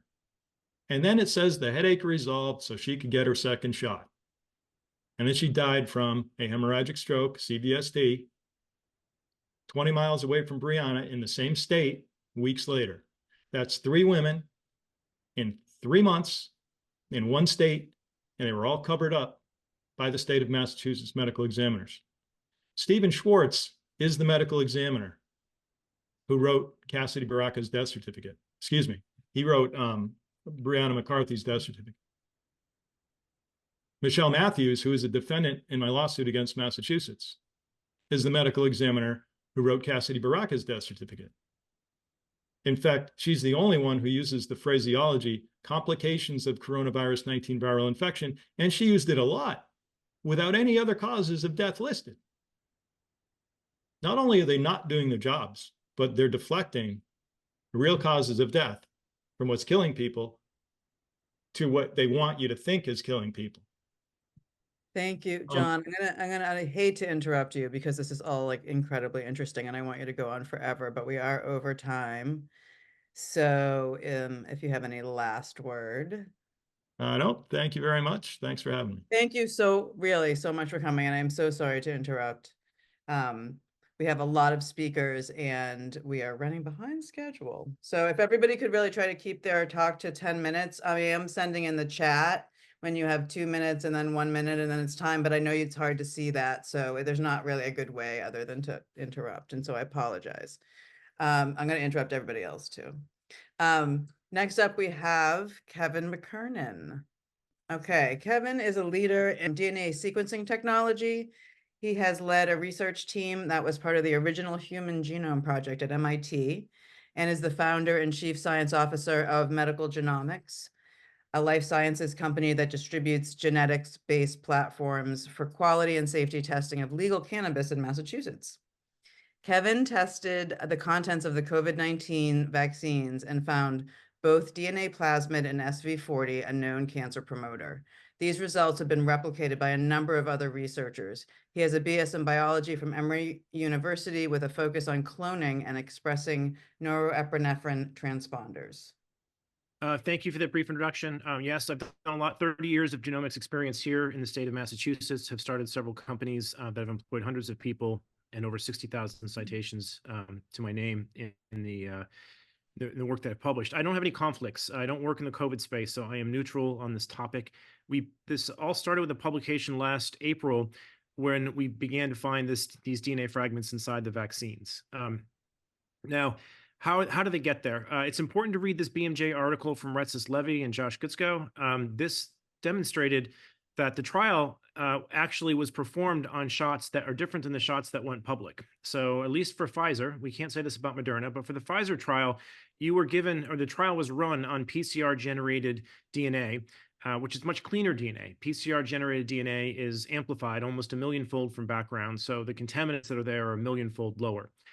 When they had to scale this up, they did a big bait and switch, and they changed the production process to grow this DNA in bacteria, which means that those bacterial components are now a risk of being contaminated into the vaccines. This is described in a paper from Nance et al., which shows you the actual reaction process they have. On the left is synthetic DNA that they amplify. It's very clean. That was what the RCT was run on. This is what the vaccine efficiency is driven off of, is off of this product. In biological manufacturing, the process is the product. So when you change the process, you have to retest in a clinical trial. That was not done. They put this DNA then into a bacterial plasmid, which has another 4,000 bases of other genes. And those genes we're going to touch on today are very important. But those genes teach the E. coli how to replicate this DNA instead of using PCR. The only challenge is you have to crack open those E. coli cells and get the DNA out and separate it from the E. coli's DNA and all the other junk when you lyse open these cells. Very important piece of junk in E. coli is endotoxin, which we probably won't have time to touch on today, but it's something that may be contaminating the vaccines.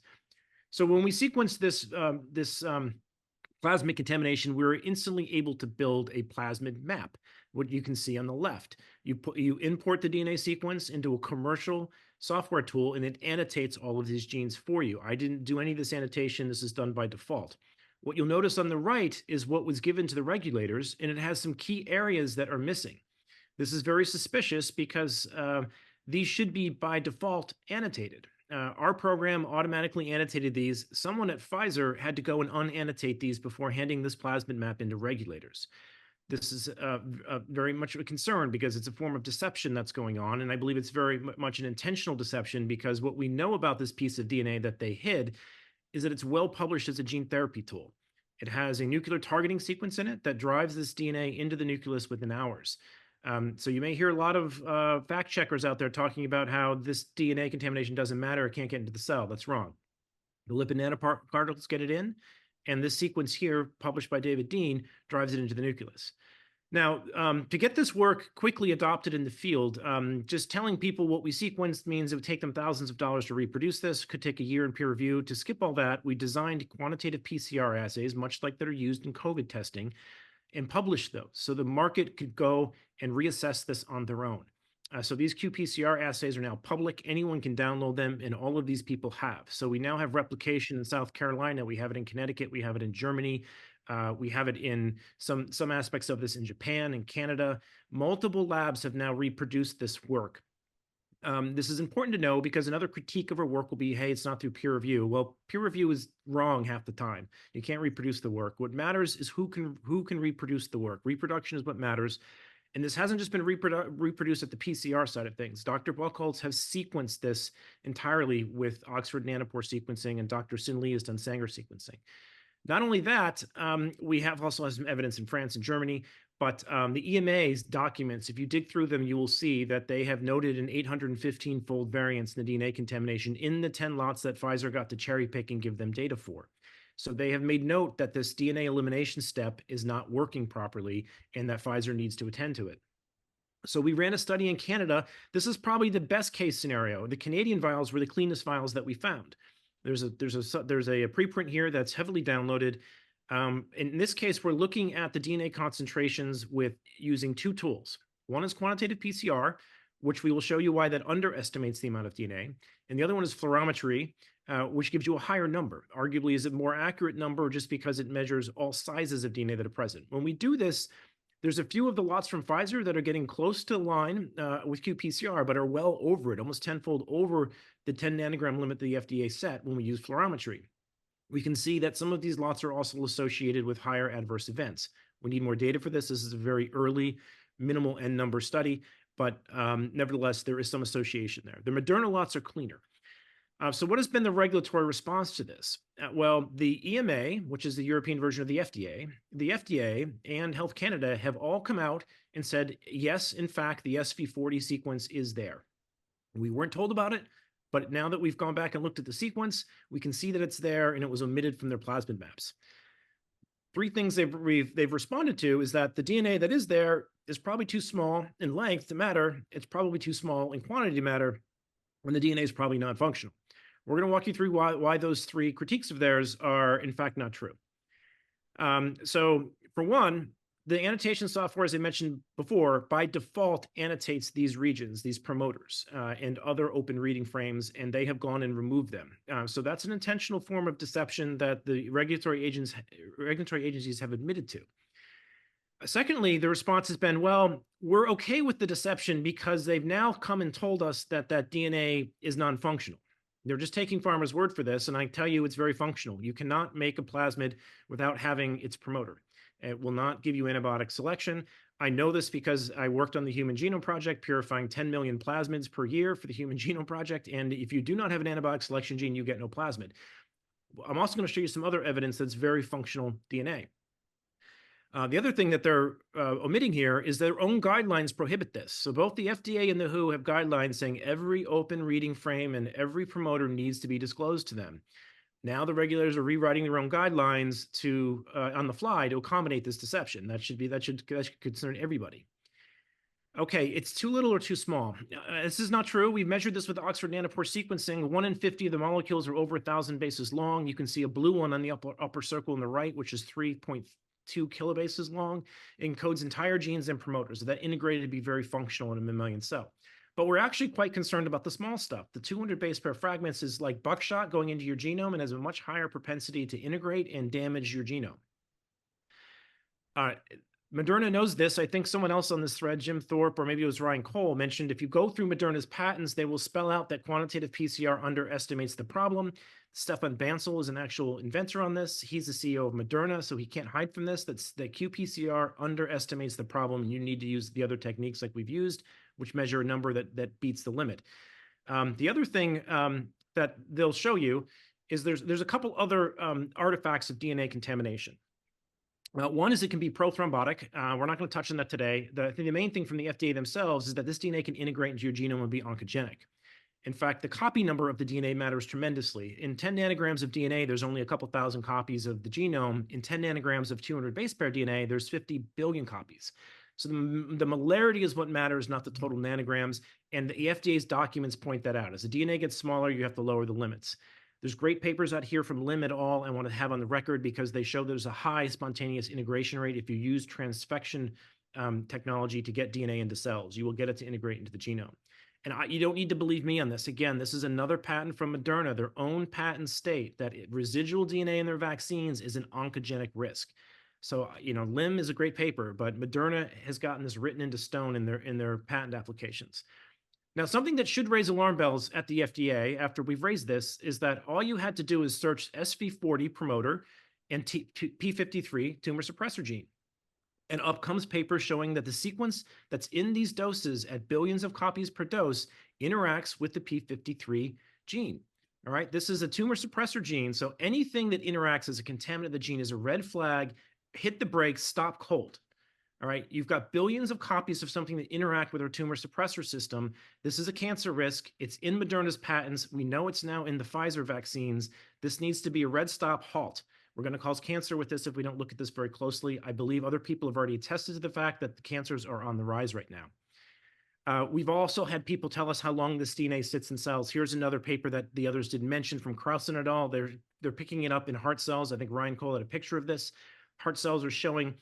And that paper said mRNA. That could be mRNA or DNA based on the methods that they use. And the DNA might be one reason why this stuff is sticking around for a long period of time, because it degrades slower than the mRNA. So we can see this 30 days out in heart tissue. Okay, so why is this happening? I have only a few slides left. Why is this happening? We had a few people at the FDA resign and protest over these vaccines. Keep that in mind. We've got other people at the FDA that now are employed by Moderna. So there's a revolving door of regulatory capture, which is why they're doing nothing, and we need the states to step in. John brought up good points. Massachusetts is a hotbed of tax revenue for this pipeline. So we need your help because there's a tremendous amount of revenue coming into the state from Pfizer and Moderna that are going to fight this like hell. However, the data is not on their side. I think what we need to do is emulate what Florida's doing. Do this state by state. I think Joe Latypova got this right. They need genotoxicity studies now that we know that there's gene therapy DNA inside of these vaccines. And I'll leave it at that. Thank you. Thank you, Kevin. That was fantastic. Those slides were amazing, and I hope that you'll share that slide deck with us so that we can share it with the legislature. Okay. Next up, we have Dr. Christina Parks. Dr. Parks graduated with a double major in biochemistry and molecular biology from the University of Wisconsin, Eau Claire, and went on to earn a Ph.D. in cellular and molecular biology from the University of Michigan in 1999. She has spent many years studying the biochemistry of how pharmaceuticals and natural substances that enter our bodies affect the expression of genes and biochemical pathways that are so essential to our health and well-being. Thank you, Dr. Parks. Thank you. And I would just like to commend Kevin McKernan. That was an amazing explanation of super, super complex science. So great job.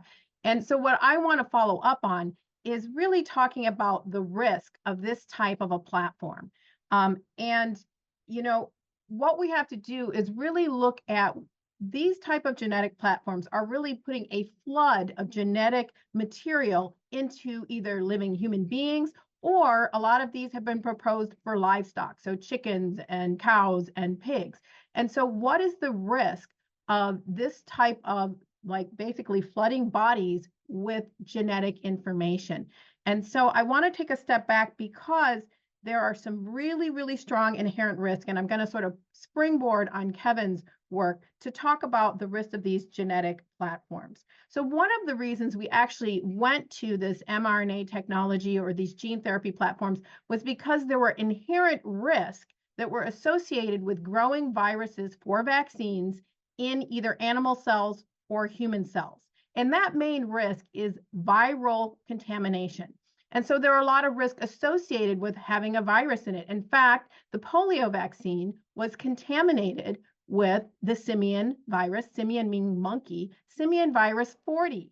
Where did you hear that? SV40. That's the same promoter, not the whole virus, the same promoter that was used. They found that the promoter that ran the replication of this virus was so intensely active that they commercialized it for use. And that's why in its commercial use, it is in the plasmid that was used. But getting back, so one of the questions we have to ask is, are the risks that we get from having viral contamination of the vaccines, are those risks actually alleviated by moving into this mRNA technology or the adenoviral vector? All of it is gene therapy technology, basically dumping tons of genetic information into cells. And now we know that there's even more than we thought because of this DNA contamination. We know that DNA can insert directly into the genome, causing insertional mutagenesis and cancer. So I'm going to share my screen, and because I want you to see a couple of these papers.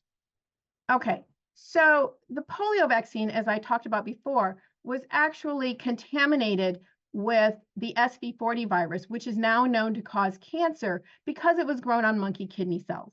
Now, these monkey kidney cells had monkey viruses. Kidney cells themselves lack antiviral defenses. And so because they lack antiviral defenses, I'm sorry, there's a distraction. Because they lack antiviral defenses, basically any viruses can grow in them. And here it says, by 1960, scientists and vaccine manufacturers knew that monkey kidney cells were sewers of simian viruses. That means monkey viruses. That means anything that was grown on them, including the polio vaccine, could be contaminated with monkey viruses.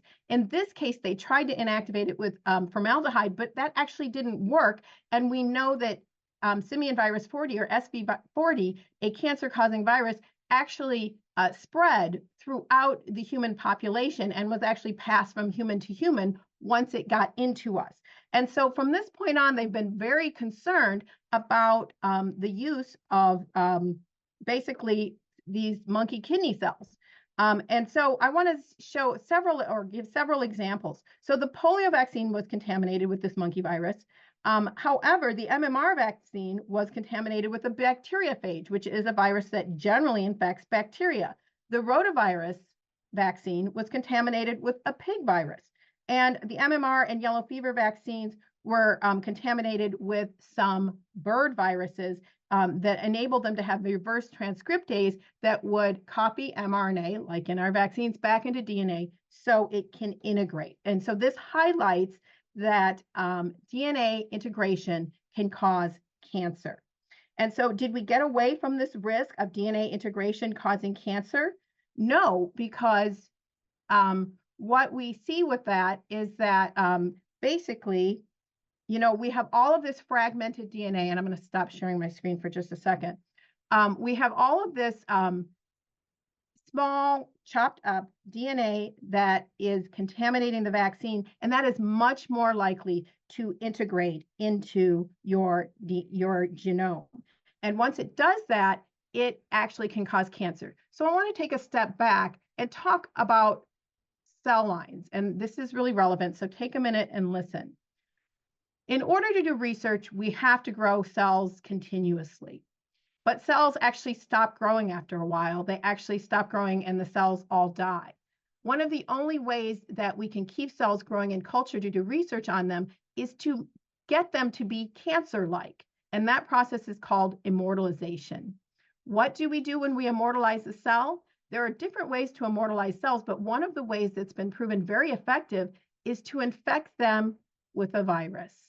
And one of the things that happens is that virus integrates into the DNA of the cells that you want to work with. And they want it to stably integrate and produce certain viral proteins or have certain viral sequences of genetic information that will cause them to continue to divide unlimited, a cancer-like, phenotype.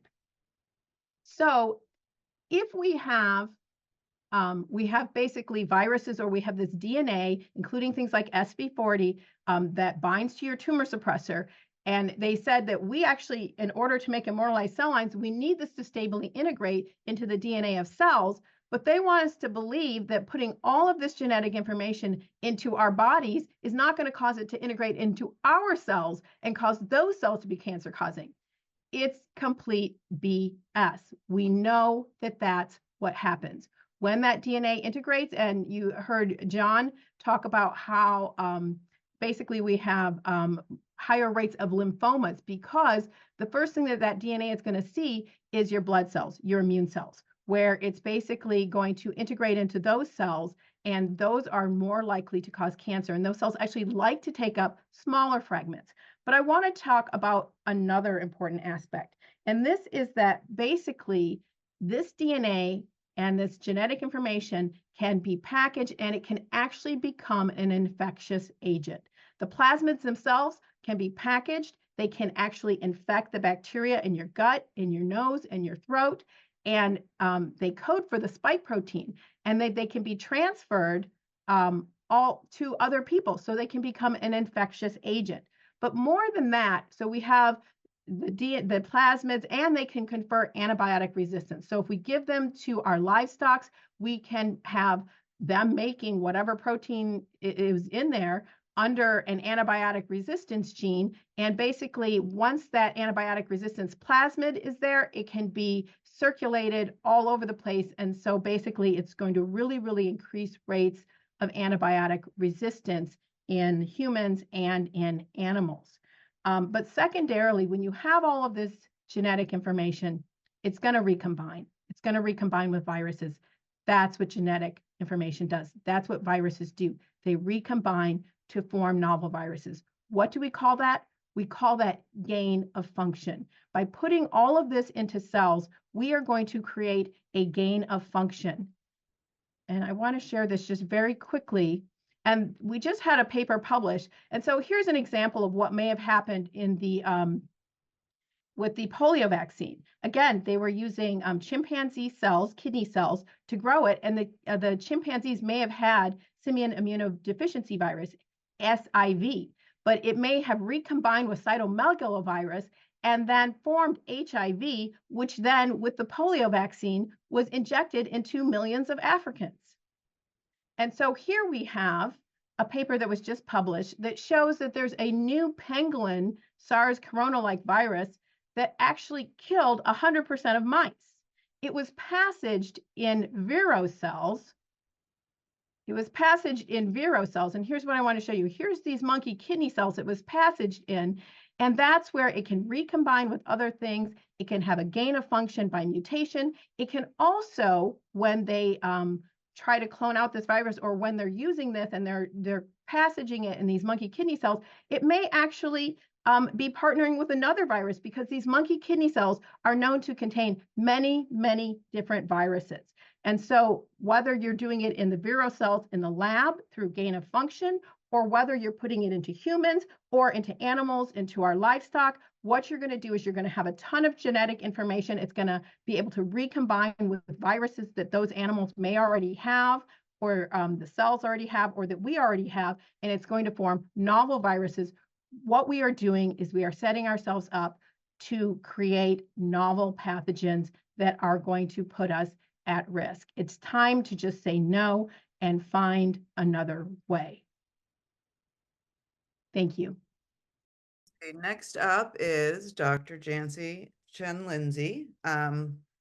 Dr. Lindsay is a molecular biologist and toxicologist who holds a Ph.D. in biochemistry and molecular biology from the University of Texas Graduate School of Biomedical Sciences. Dr. Lindsay regularly testifies as an expert witness, both nationally and internationally, and spearheads the project, We the People 50, along with Dr. Peter McCullough. She has previous vaccine development experience from back in the 1990s with a vaccine I cannot pronounce, so I'm not going to try, and I will let her do it. Thank you, Janci. Hi, thank you so much, Julie, and thank you for having us speak to you today there in Massachusetts. We really appreciate it. We're trying to get the word out about the dangers of this platform and of these genetic vaccines. Several of my colleagues covered things that I had in some of my slides, so I'd like to stick to some of the things that were not discussed. First, I'm going to say that this whole platform was sold with a bunch of lies. In fact, that's the title of my talk, Coronavirus Genetic Vaccines, Dangerous Gene Therapies Sold with Lies. Almost everything that they told us about these gene therapies were a lie. I'm going to share my screen real quick here. So we were told that these genetic vaccines were not a gene therapy. We were told that these shots stay in the arm and don't go far from the injection site. We were told that this modified mRNA from the COVID vaccines breaks down rapidly in the cell. We were told that the genetic vaccines or the spike protein cannot enter the nucleus of the cell. We were told that the mRNA would not be reverse transcribed to DNA and integrate into the genome because we didn't have that reverse transcriptase. We were told that there was no DNA in the vaccines that would change your DNA. We were told that the shots only created the viral spike protein, not other proteins. We were told that there are no other safe and effective existing treatments for SARS-CoV-2. We were told that the COVID shots were effective at preventing death and severe disease. And we were told that they don't shed to others. All of these were lies. As Dr. Cole went over before, the genetic vaccines are gene therapies. This was listed in SEC filings. Why the gene therapies didn't make it to market over the past 30 to 40 years of research? Well, one, they cause lethal cancers, mostly leukemias, through integrating into host DNA through insertional mutagenesis. They also cause lethal autoimmune reactions. There was also the risk of inadvertent gene transfer to progeny of the gene therapy if they made it to the testes or ovaries. In fact, recipients were sterilized to prevent this early on. In short, risk was only worth a reward for otherwise lethal disease. And this is covered really nicely in Nancy King's article, Accident and Desire, Inadvertent Germline Effects in Clinical Research. So we went over the nanoparticle delivery system. It cloaks and protects the RNA. It allows it to transverse cell membranes, nuclear membranes. The lipids themselves are toxic. Some of them are even cancer-causing. These lipids enable the vaccines to go to every organ in the body, to the brain, to the heart, to the lung, to the testes, to the bone marrow, to the ovaries, preferentially salivary glands, muscle, skin, everywhere in the body, the heart. Mort's actually found that there was spike protein expression in the brain of someone who died of a lethal brain disease 9 months out from the last vaccine. So these are lasting. The lipids have toxicities themselves. In fact, DSPC has caused nervous system impairment, liver damage, embryo fetal damage, and is a confirmed animal carcinogen, yet it is in these shots. That's according to their SDS. 72 people are estimated to have antibodies to PEG. PEG has caused lethal autoimmune reactions in some individuals in another gene therapy that was trialed. So the way that these are modified, they don't break down. This can lead to direct genomic integration by it hanging around. We do have endogenous reverse transcriptases, especially in the testes and the ovaries. We have line 1 endogenous transcriptase that will reverse transcribe that genetic message back to DNA, where it can then be integrated into the gametes. This can cause heritable changes in the progeny through sperm and egg uptake. New research has shown that not only are we making the spike protein. But the spike protein is or excuse me, in the translation of these shots, because of the N1-methyl pseudouridine, it's frame shifting and jumping over and making additional proteins. So we were told that only the spike protein would be made. That's not happening. There are a bunch of additional proteins and peptides being made. This was noted early on by the EMA, and it was just glossed over and ignored. They were not forced to fix this problem. This is a spike protein in the nucleus of cells. This was also known early on. Every time that the FDA and the EMA said, no, these do not go to the nucleus of your cells, that was untrue. They lied. They knew it. They had this information early on. This is a host stain for DNA nuclei, for cell nuclei. This shows the ER Golgi where the shots are only supposed to be made. This is an immunofluorescent antibody for the spike protein. So you see it being made in the ER Golgi, but you also see it inside the nucleus. And here is a merge stain. You clearly see that spike protein is inside the nucleus where it can bind and inhibit tumor suppressor genes. So we were told these shots won't change your DNA. Plasmid DNA contamination of the shots with the sequences, the nuclear targeting sequence, will likely ensure that these will actually integrate into your DNA.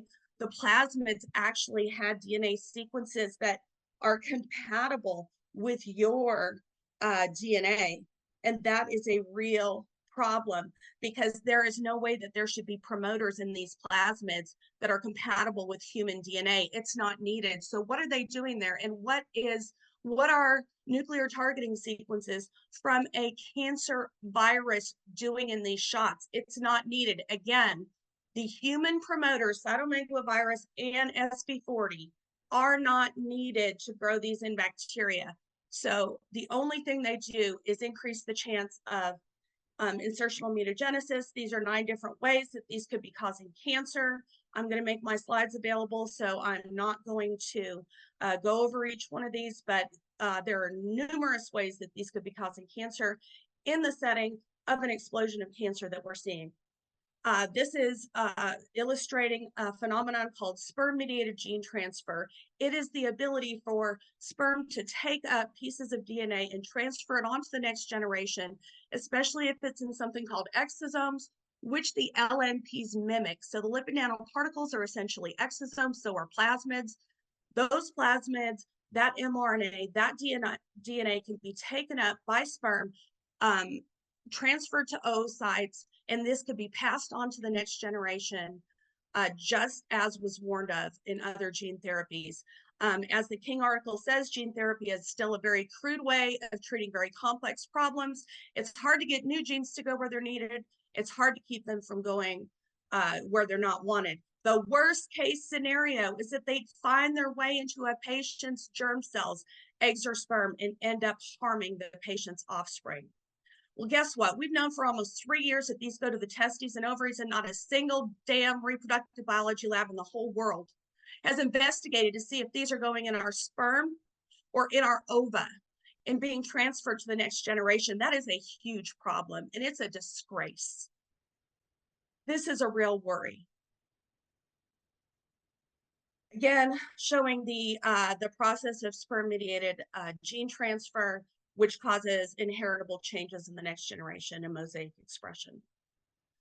This is a new study that came out that showed that if you vaccinate rats, pregnant rats, that their male offspring will show features of autism. So a lot of our legislators want to say, but we gave you a choice. We're not mandating these shots. Well, we have significant evidence that these shed now. And if these shed, that means having a choice is not really a choice if they can shed to those who don't wish to take these gene therapies. We're having shedding in the environment through fecal and urine transfer. We're having shedding from milk if these are given to livestock. We're having shedding from people to other people. This is a severe concern. All of these trials need to be stopped. All of these things need to be taken off the market immediately. Thank you. Yep, Oh, and we are always a little have over 10 HCQ and minutes. ivermectin. Sorry, thank you so much. Thank you so much. And I wish we could go on and on forever with everybody. There's so much more I want to hear. And maybe Thank this you. can Sorry, be my alarm didn't go off, so sorry. maybe this can be part one. Okay, so Dr. Moon. Okay, so next up would be Sasha Latypova. Sasha is a former pharmaceutical R&D executive.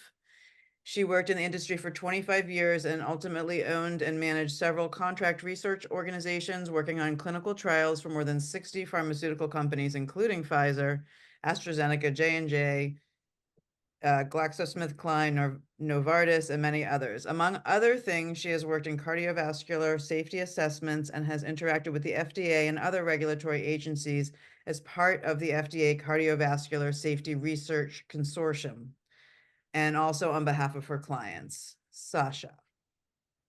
Thank you. Thank you for inviting me and listening to us from Massachusetts. I used to live in Boston for several years. I went to graduate school at Dartmouth College and after graduation worked and lived in Boston. And I love the city. I love the state. So I'm going to share my slides. And I apologize, today I'm calling from a hotel room, so there may be a little bit of noise here. They're doing some construction. So my focus in all of this, and thank you for the colleagues who are scientists and doctors who are speaking up, but my focus is on regulations of the pharmaceuticals and the law. And since we're talking to several legislators, I hope you can do something about this. So I'm going to discuss the status of EUA countermeasures under public health emergency and PrEP Act declarations. And this is something extremely crucial to understand, which explains why we're seeing what we're seeing, why we're seeing such blatant lies and such blatant disregard for safety and law by the regulators and federal agencies. So the structure I'm going to discuss consists of many U.S. Law statutes, but the three critical pieces contained are Public Health Emergency Declaration, and then EUA countermeasures, which are funded by the U.S.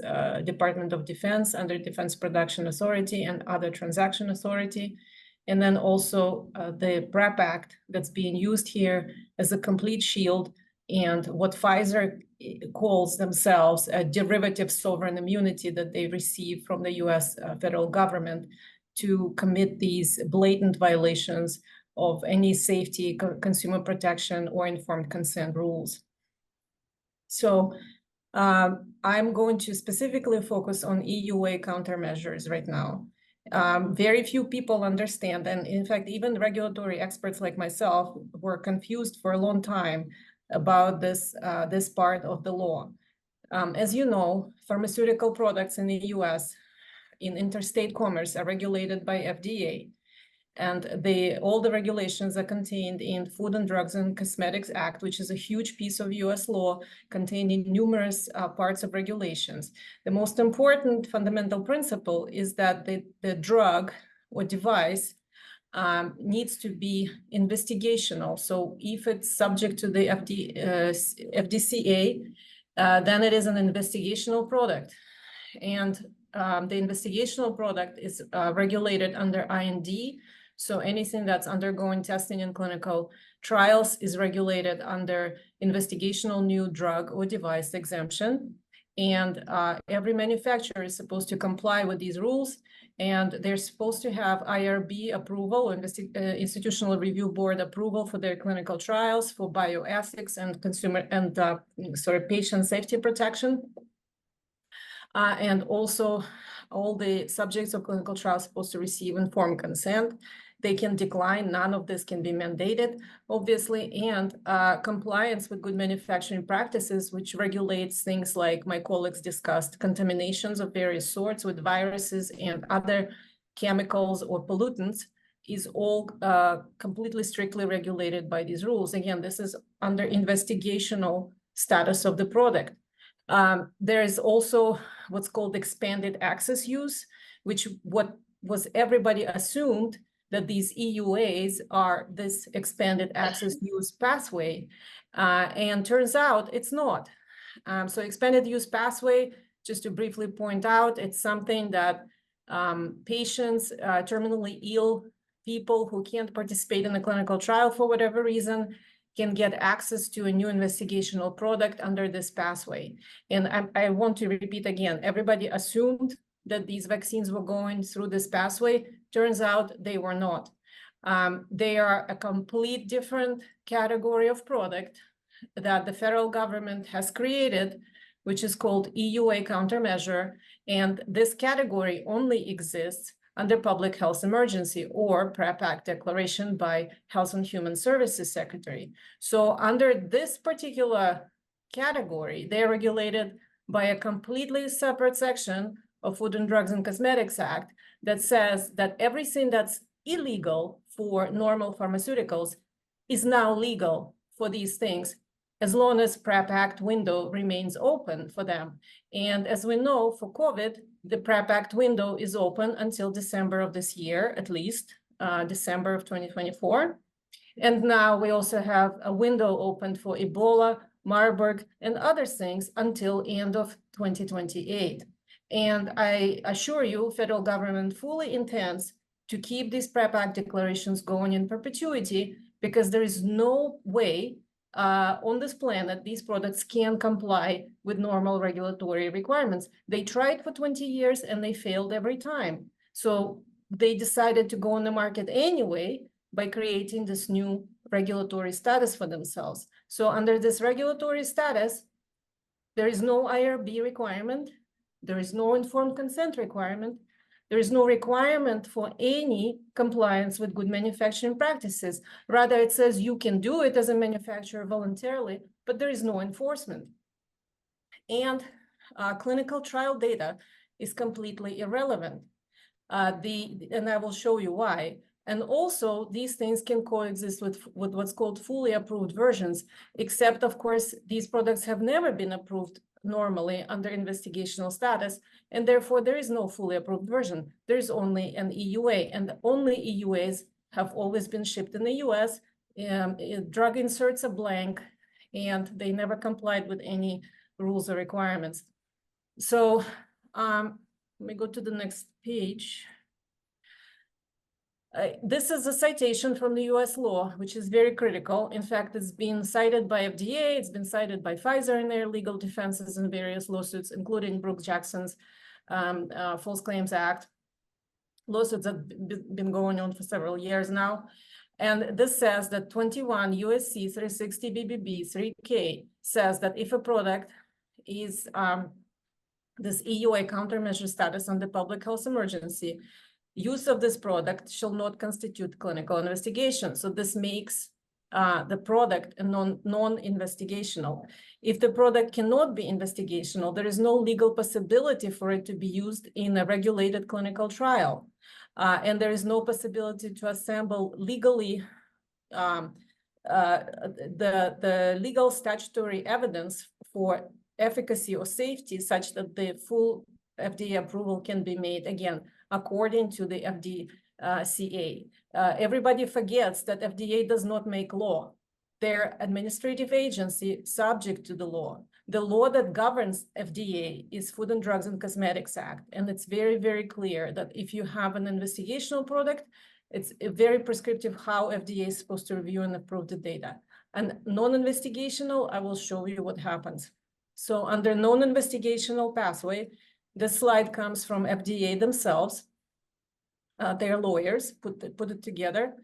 And it says, so if we have this public health emergency announcement or another emergency announcement that comes from DOD or DHS, for example, then HHS, well, here we have public health emergency one. HHS secretary issues public health emergency declaration or PrEP Act declaration. And that issue is simply his opinion. He just writes a memo. And in fact, that's how the PrEP Act declarations are written. They're in the first person. It says, I determined that circumstances exist to declare this emergency, and then it stays forever. Then HHS secretary, after writing this memo, he asks FDA commissioner to issue EUA for something that he deems may be effective. That's it. I've just described you the full regulatory pathway for these products to get on the market. Notice that this PrEP Act declaration is open until end of 2024. And also notice that there is no box on this graph that says clinical trial data must arrive here, because it's completely irrelevant. What happens is HHS Secretary writes a memo about public health declaration and asks FDA Commissioner, and FDA Commissioner issues an EUA. Also, just to assure you, I didn't make this up. Here, the full set of criteria how these EUAs get on the market. And the only thing that needs to happen is that HHS Secretary must think that they may be effective. There is no safety and efficacy, there's no clinical trial, no ARB, no compliance with CGMP, nothing else needs to happen. This is how the law is written. And as state legislators, we're asking everyone to annul these laws. The states can say that this is nullified because this is nonsense and it enables mass murder, as we just demonstrated to you. Also, another citation straight from the US law, and I will make my slides available so you can read this for yourself. But what this says is that EUA products, no matter what happens, no matter how adulterated and full of these dangerous contaminants, they shall never be deemed adulterated or misbranded by the FDA. And so that's, again, how they get around the CGMP requirements, purity requirements, contaminations, inspections of the facilities, and so forth. By the way, Scott Gottlieb, when he was FDA commissioner, he removed the requirement for inspection of biologics facilities. So all of those manufacturers that you have in Massachusetts, none of them have ever had to be inspected. Prior to that, there were strict requirements every 2 years at least. They were supposed to be inspected by FDA. No longer. Nobody's inspecting these things. We don't know what goes into them. And as you have seen, they're completely contaminated. And this is a key piece of evidence transcript from the FDA meeting in October 2020, when they were discussing Operation Warp Speed. And specifically, the question was asked, are you using expanded access pathway, the investigational one, which I was showing you at the beginning of the presentation? And Durant Fink, who was at the time at the FDA, now is enjoying his rewards at Moderna. He said, no, we're not using the expanded use pathway. We're going to switch to the emergency use authorized countermeasures pathway, because the expanded use one requires us to have IRB and informed consent, and we don't want to have them. And so that's the confirmation that they did switch to this EUA countermeasure status. And then subsequent to that, FDA issued this BLA approval letter citing the clinical trials that were completed under non-investigational status of the product without IRB and without informed consent. So they're invalid for issuing this BLA. And so what I'm showing to you is a piece of fraud. FDA, the federal agency, is certifying this fraud, calling this a BLA approval when it's a legal impossibility. There's never been a clinical trial conducted for these products. So they issued this letter. It's a piece of fakery. And of course, not a single vial of Comirnaty or Spikevax approved version was ever shipped in the US. They were always EUAs. So finally, in conclusion, what I would like to say, the BLA approval is based on non-investigational use of a drug, which is a deception. Vaccines were ordered as prototypes and demonstrations of fakes by DoD. Clinical trials were not ordered by DoD, and they're not legally possible for non-investigational drugs. CGMP compliance is not possible to enforce. And this means that the people were deceived into an illegal medical experiment with no informed consent, and it must stop, and you must annul these laws. Thank you very much. Thank you so much, Sasha. You almost got the bell. All right, next up we have Dr. Renata Moon. Dr. Moon has board certification in pediatrics and pediatric hospital medicine from the American Board of Pediatrics, and has practiced as a pediatrician for over 25 years. Dr. Moon was invited to a U.S. Senate fact-finding subcommittee in December of 2022 to provide testimony on what she was seeing in patients. Thank you, Dr. Moon. Dr. Renata Moon, I'm trained as a pediatrician. I'm trained at a top U.S. medical school. I've practiced for over 20 years, caring for patients both in hospital and in clinic settings. I want to give my disclaimer, which is that my opinions today are my own. I'm not here reflecting the opinions of any employer, past or present. I want to start by saying that I'm a very experienced pediatrician. I have never been anti-vax. I've always promoted traditional childhood vaccines. I trusted my regulatory agencies. I watched the FDA, the regulatory agencies, pull the initial rotavirus vaccine off the market in the late 1990s when I first began to practice.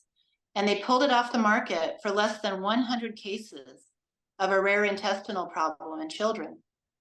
And at the time I thought, those are my regulatory agencies doing what they're supposed to do. They're using an abundance of caution and they're pulling a potentially harmful product off the market. Morph into 2020, 2021. COVID hit us and we were all worried. We were all scared. There was a lot of fear.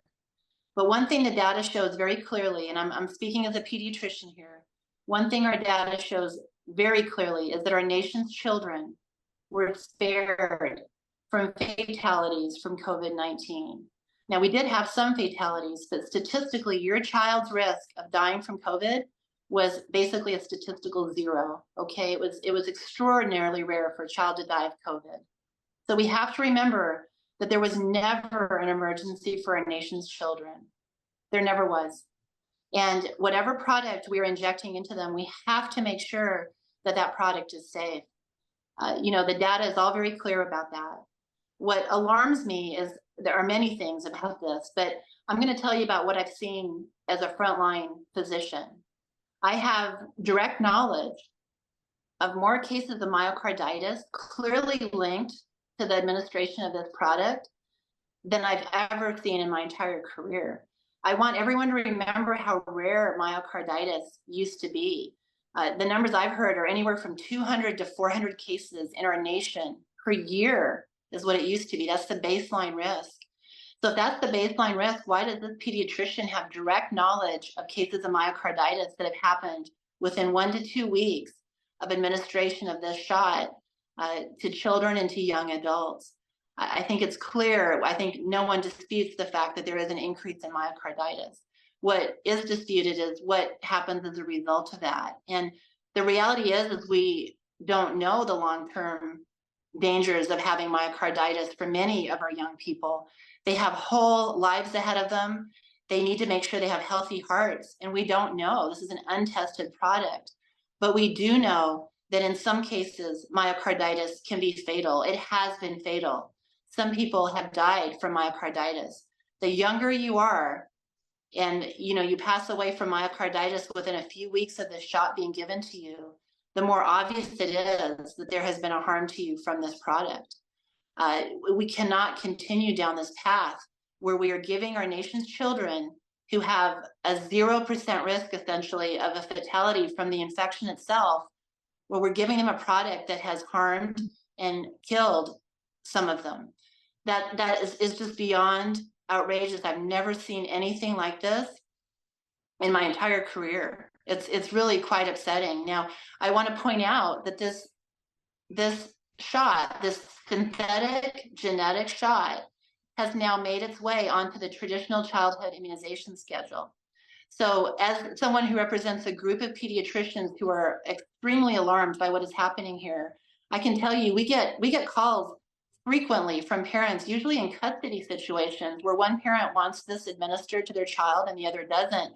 Children are still being forced to receive this shot. Well-meaning school nurses in offices are still administering this shot and pushing parents to give this shot to children who really have no risk from this in the sense of a fatality.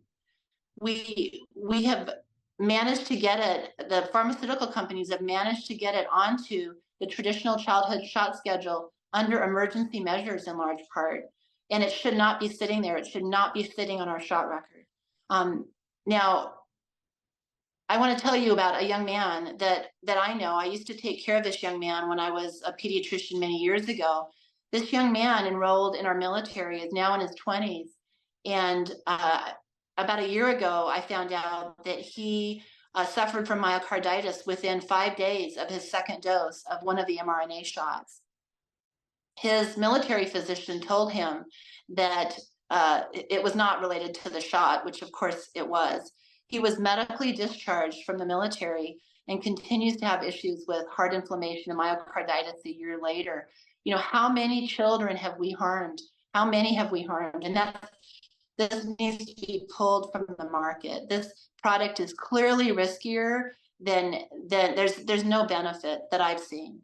I want to speak at the conclusion of this about how we've been silenced. So, you know, as a concerned pediatrician, as someone who took an oath to do no harm, I began to speak out as soon as I saw what was happening. And I want to be clear for the record here that I actually never ordered this shot for a single patient of mine because the data was clear from the outset. There was something very wrong with this product. But, you know, as someone who spoke out and did what I'm supposed to do, which is to speak out and voice my concerns, I was invited to speak at a Senate hearing in Washington, D.C. So I flew to Washington, D.C. on my own personal time and at my own expense. And I simply said what I've told you here today. There's clearly an increase in myocarditis. I've personally seen it. I showed a blank package insert from the box of mRNA product, which said intentionally blank on it on both sides. So how is one to even know what's in a vial that they're injecting into a child? I said other nations have shut this down for younger people because of the risk. And I said, what are we doing? We're being silenced and threatened. As a result of my testimony at that Senate hearing in Washington, D.C., my medical school terminated my employment. They sent me a letter telling me specifically that they were upset that I had appeared at that meeting and spoken. And then the state where I have practiced medicine with a clean record, I've never had any actions against any medical license. I've never had any lawsuits against me. I have a crystal clear record of patient care. That state is now investigating me for asking those questions at a Senate hearing in Washington, D.C., where I simply raised those questions. Physicians across our country have been silenced. We have absolutely been threatened. This is absolutely outrageous. We cannot harm our nation's children any longer by allowing this product to stay on the market. You have heard from, you've heard testimony today about all of the concerns that we have. These are all real. These are all happening to people. These are our nation's children. These are our community members, and we need to shut this down. Thank you.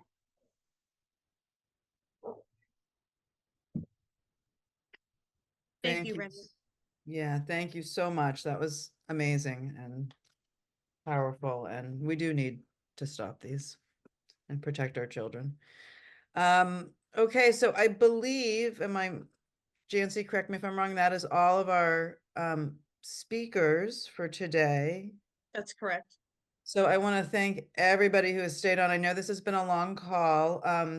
We do want to see if, especially Senator Durant or DeCoste, if they're still here, or any of the legislators have some really pressing questions. We'd like to just give you a few minutes if you'd like to ask anything, and then we're going to move on to some stories of people that were vaccine injured. We are recording this. I apologize that the live stream didn't work, but we've been thwarted.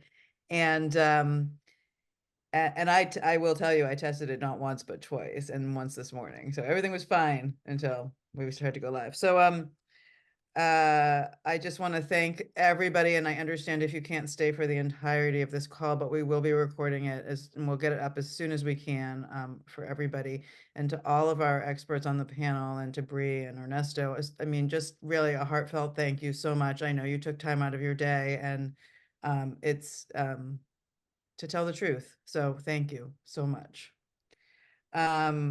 Okay. So we were just going to wrap up with any questions. So does Senator Durant or any of the legislators have any questions that they would like answered after all that they've heard today? Thank you, Julie. I just want to, I don't have any questions. I think there's a lot of information to digest. I actually look forward to going through it some more and looking at it. So I do want to thank the panelists for the excellent information that was presented. and for covering these important topics. So I don't have anything right now, but like I say, I plan on actually going back through it and digesting a lot of those slides again. I think there's some really good stuff there. Thank you. Thank you, Senator Durant. Was there anyone else that of the panelists that had a question that they wanted to ask? Okay, and was there to Janci and Michelle, do you think there's anything in the chat we should address right now in terms of questions? There's so many questions in the chat, it's insane. So I'm actually trying to find the one for the questions and answers here, because I know there's two separate ones. Pulling out of those, what do you think are the most important questions? We always have questions on shedding. We have questions on the safety of the blood supply. We have questions on using these in pregnancy. Will they be passed on? We have questions on the food supply. We have questions on the inheritability of them. Yes, you can pass them on. It's theoretically possible. Has anyone tested to see if these are in the gametes, sperm, or egg? No. Has anyone tested to do any shedding studies like is normally recommended? No. There are so many things that have not been done. Now here's something that nobody brought up, and that's somebody touched on it. We've been doing this, so we've been under this emergency use authorization now for over 3 years. All those studies that were not done could have been done during that time. They could have done these gamete studies. They could have done all these additional studies, myocarditis, all of these studies.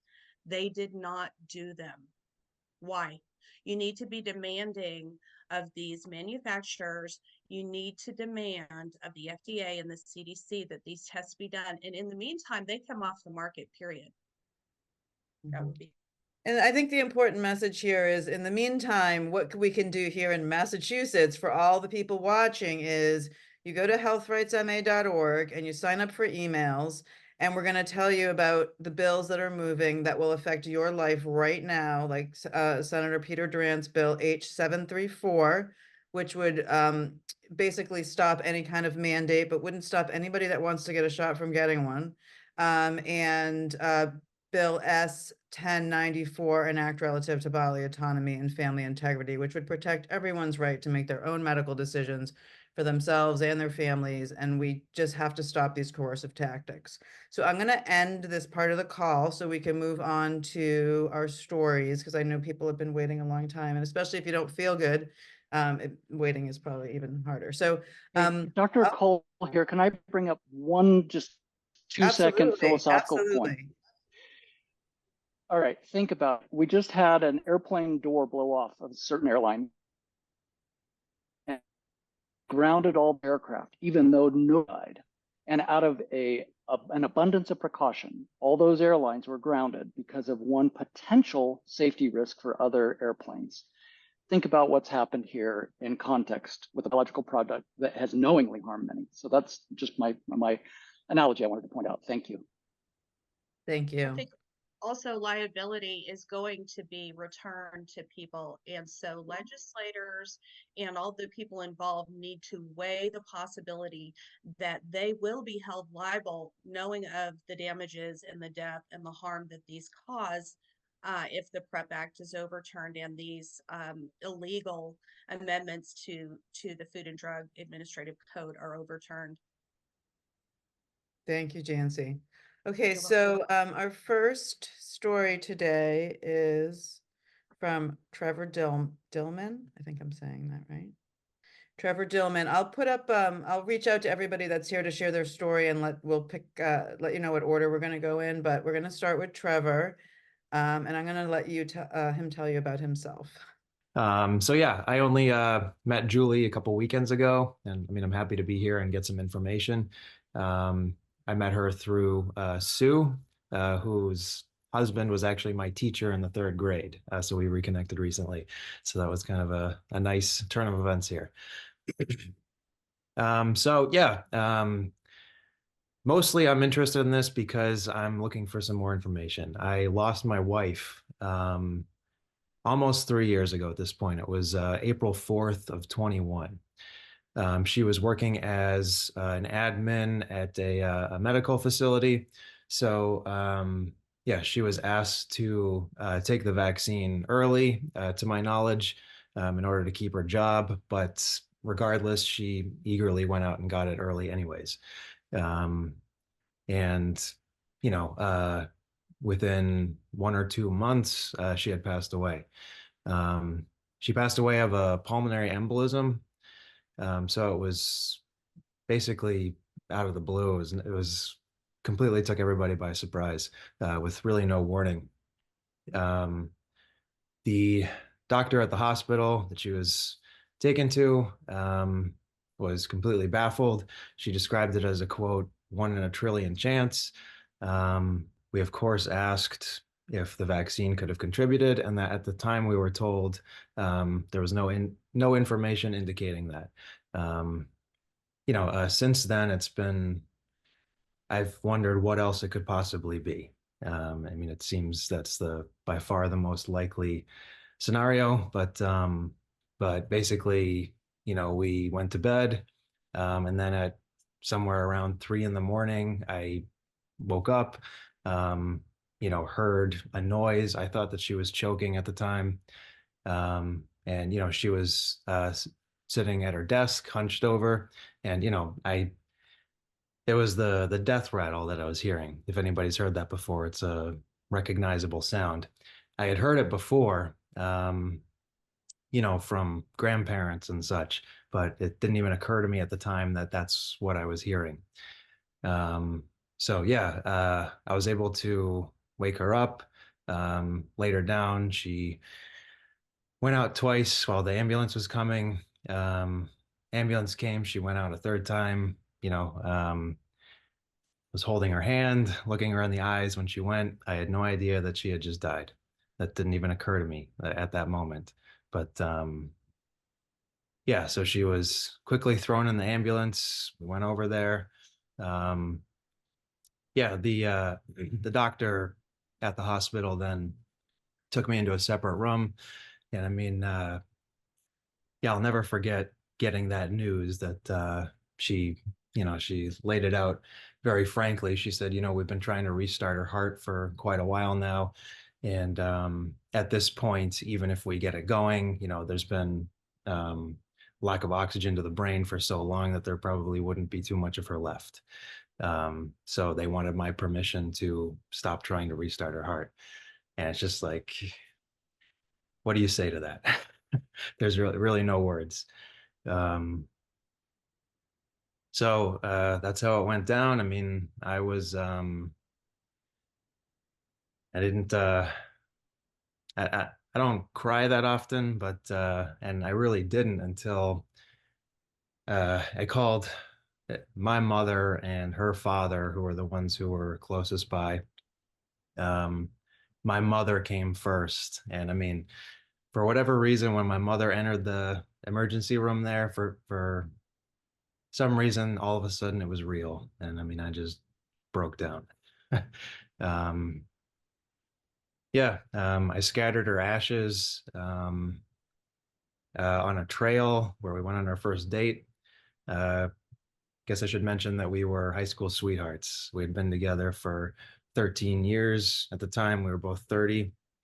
And yeah, we'd only been married actually for 3 months. We decided to get married privately during the pandemic with the lockdowns and everything. And at one point, we just decided, let's just do it. So we just got our marriage license, hired a justice of the peace, got married in our living room with the intent of at some point down the line there, we'd have a big celebration with everybody else. But, you know, not knowing at the time that within 3 months she would be dead. I mean, I'm glad I was able to have that experience now and that we just decided to do that. But yeah, one of those weird coincidences. Thank you. Thank you so much, Trevor. That's really heartbreaking again. And thank you for sharing it with us. My pleasure. I know it can't be easy. Our next story is Anastasia Santos. Anastasia, are you on the call? Anastasia, 34 years old now. I got the vaccine back when the work was pushing for at least 100 employees getting it if you have that amount or more. I was hesitant, but I was like, it's either I lose my job or I get this vaccine. And I just want to throw out there, if I didn't get this vaccine, I would be a single mother, not working, trying to support my child. So that was the other thing I had to keep in mind. So I was like, I'm going to do this for myself and my daughter. So I got the first one. I got the Moderna up in the Newton Mall when they had the whole layout going on there. I was perfectly fine. I got the second one. I left there okay.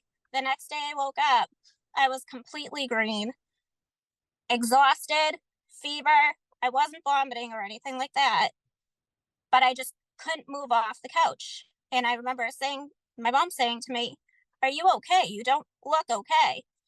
And that's when I was like, I think we need to go back to Newton where I got this vaccine because they'll know more about it. Is this normal? So we went back there. They said, oh yeah, that means the vaccine's working perfectly fine. Okay, that still didn't make sense to me, but sure. So I started getting a little bit better slowly. Fast forward to maybe a month or two, all of a sudden I started to not be able to breathe. And it just kept progressing. And I went to the doctor because it was slowly getting worse. So the doctor was like, well, I think you have asthma. I'm like, I've never had asthma in my life. Prior to COVID, I was running 5Ks, living at the gym. I don't smoke. I don't drink. And when everyone's sitting there after a long day at work, I'm over here running like no tomorrow at the gym and working out. So with that being said, they gave me an inhaler that just gave me anxiety and just made it worse. And then they sent me for MRIs, CAT scans, x-rays, you name it, they went through it.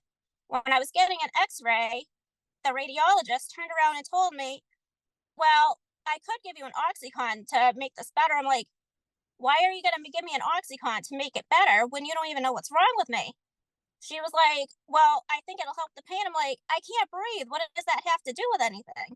So obviously I stormed out of there.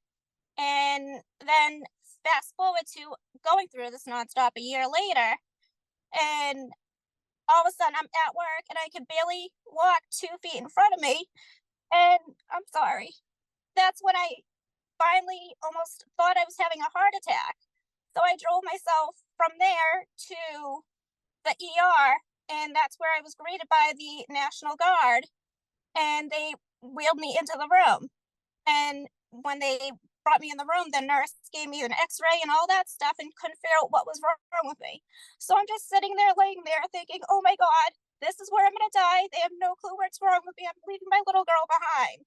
And I said to my parents on the phone while I was in the ER, please make sure that you do not mark died from COVID on my death certificate. They were just like beside themselves when I said that. So finally, the doctor came over and I told him what was wrong with me. And he was doing an x-ray and an ultrasound of my chest. And I know what an x-ray and ultrasound feels like by this point. When he hit about like, I want to say my top of the chest, I was in pain. And he's like, you have an inflamed muscle that's been ignored from this vaccine for so long. We're seeing this with young adults. And I'm like, why didn't anyone say anything to me? He's like, if it was let go anymore, I don't know what would have happened. And I'm just like, so if it wasn't for this angel of a doctor, I probably would have been dead by now. I'm sorry. I promised myself I would get upset. You can get upset. You should have every right to get upset. Fast forward to now, I've been following up with doctors and everything. I now have rheumatoid arthritis because I'm Mediterranean anemic, and obviously no one's going to admit to anything, but I'm guessing it's from the vaccine. Arthritis doesn't run in my family. My entire family is perfectly healthy. We're a very fit, healthy family. And I'm sitting here with rheumatoid arthritis. The doctor will not give me anything other than turmeric and some aspirin. And now when I go to the gym, the most I could do is maybe 2 miles most. If I go and lift weights, I could feel inflammation start coming in again. So I will never be as fit and be as healthy I was prior to COVID because of this vaccine. So please, I'm begging you, do not force this on anybody. I did not have a choice. If you turn around and tell me I had a choice, I did not, because it was either I go out in the streets with my daughter by myself, or I continue working, and now I have to suffer the consequences. And I just want to thank you for giving me the voice to speak up. Thank you so much. And definitely connect with React 19 and Brianne, and maybe they can help you. So next up, we have Donna Rodriguez. Donna, would you like to take the floor? Thank you. And thank you, Trevor and Anastasia. I try not to cry for sharing your stories. My name is Donna Rodriguez. I'm a wife, mother of 2, and resident of Plymouth. I love my family, my friends, and my furballs completely. I'm a passionate advocate for the people and causes close to me. I'm a storyteller, a home chef, a lifelong learner, and a forever optimist. And I'm also somebody dealing with something you can't see. Thank you. I have an inflammatory autoimmune disorder with severe small fiber neuropathy. It started in November 2021, and it's changed my life. It started 13 days after receiving my 3rd Moderna COVID vaccine. It was on Thanksgiving Day after dinner with my family, and it was soaking in all the love and the laughter around me, and suddenly it felt like my legs had gone to sleep, and I had painful pins and needles in my lower legs and numbness. Shaking them or standing on them didn't bring them back to normal. Over the next couple of months, additional symptoms emerged. Numbness, painful tingling and burning in my feet, my legs, my thighs, stomach, hands, arms, and even in my face sometimes. Charley horses in my calves when I was sleeping. Joint pain that made it so hard to do things like even shower, dress, open a can, or close my car door. Eczema rashes all over my hands, severe GI symptoms, vomiting and diarrhea, hair loss, trouble sleeping, bleeding after menopause, severe inflammation, extreme fatigue, and brain fog. It took 11 months, 7 doctors, countless tests, and thousands of dollars in copays to get a diagnosis. A rheumatologist at the lupus clinic at Beth Israel in Boston told me I didn't have lupus. I thought I did. He showed me a study from the National Institute of Health about COVID vaccine injury, and he said that he believed I had a COVID vaccine injury. And when I read that study, any of the people in that study could have been me, just like Brianne was listening to her earlier. And that was in August in 2021. The diagnosis was confirmed by 2 neurologists and 1 rheumatologist. 18 months later, 4 additional doctors, acupuncture, chiropractic, and physical therapy. I still have severe internal inflammation, autoimmune symptoms, GI symptoms, sleep disturbance, extreme fatigue, and incredibly painful neuropathy 24 hours a day. I'm on the maximum dose of 2 medications for nerve pain, 9 different vitamins and supplements, and still my pain level is a 4 to 5 on my good days. My doctors recommended IVIG treatments. These are infusions of antibodies that basically reset your immune system. The idea is that my immune system reacted so well to the vaccines that it can't turn itself off, and my body's attacking itself. IVIG would help to return my immune system to its previous functioning, allowing my body to recover, hopefully. My insurance company has refused to pay for the treatment, saying it's not deemed medically necessary. This is because my diagnosis does not exist. The CDC does not have coding for COVID vaccine injury, and the FDA therefore does not have recommended treatment. We appealed the findings. We were denied again. My neurologist appealed with NIH studies referenced in the letters, and they were told by the insurance company that those existing studies are anecdotal, and so we were denied again and again. As a result, my neurologist transitioned to a Band-Aid form of therapy, medication for nerve pain, and recommended daily cardio exercise to keep my blood moving. I am their first patient with this diagnosis. They don't know what to do outside of traditional treatments for traditional diagnoses versus dealing with the needs of my novel diagnosis. 2 weeks ago, I had an appointment with neurologists at Boston Medical Center. I had heard that they had experience with vaccine injury. I met with 2 neurologists.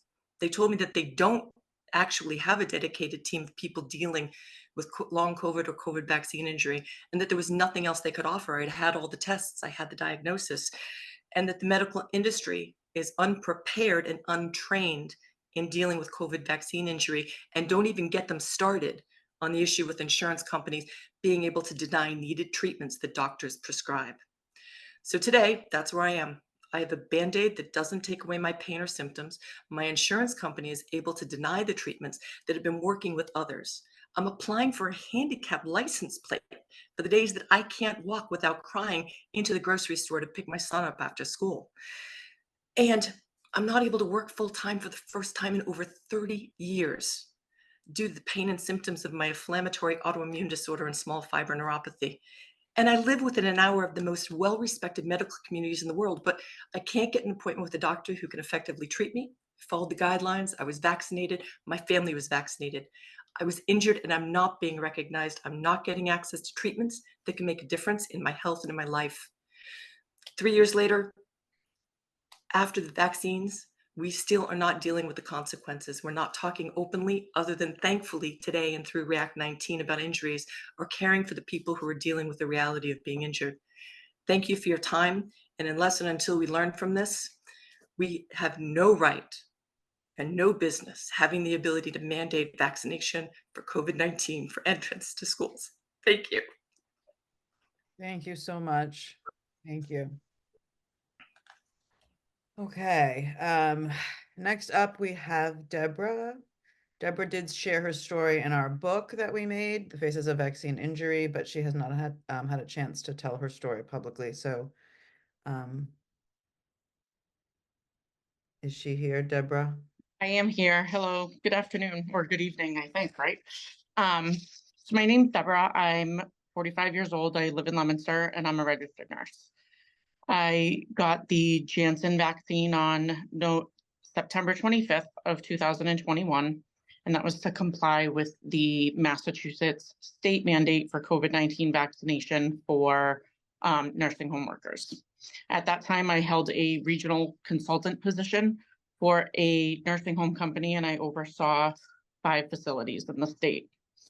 During COVID, I actually worked in a level 1 trauma center as well as local nursing homes.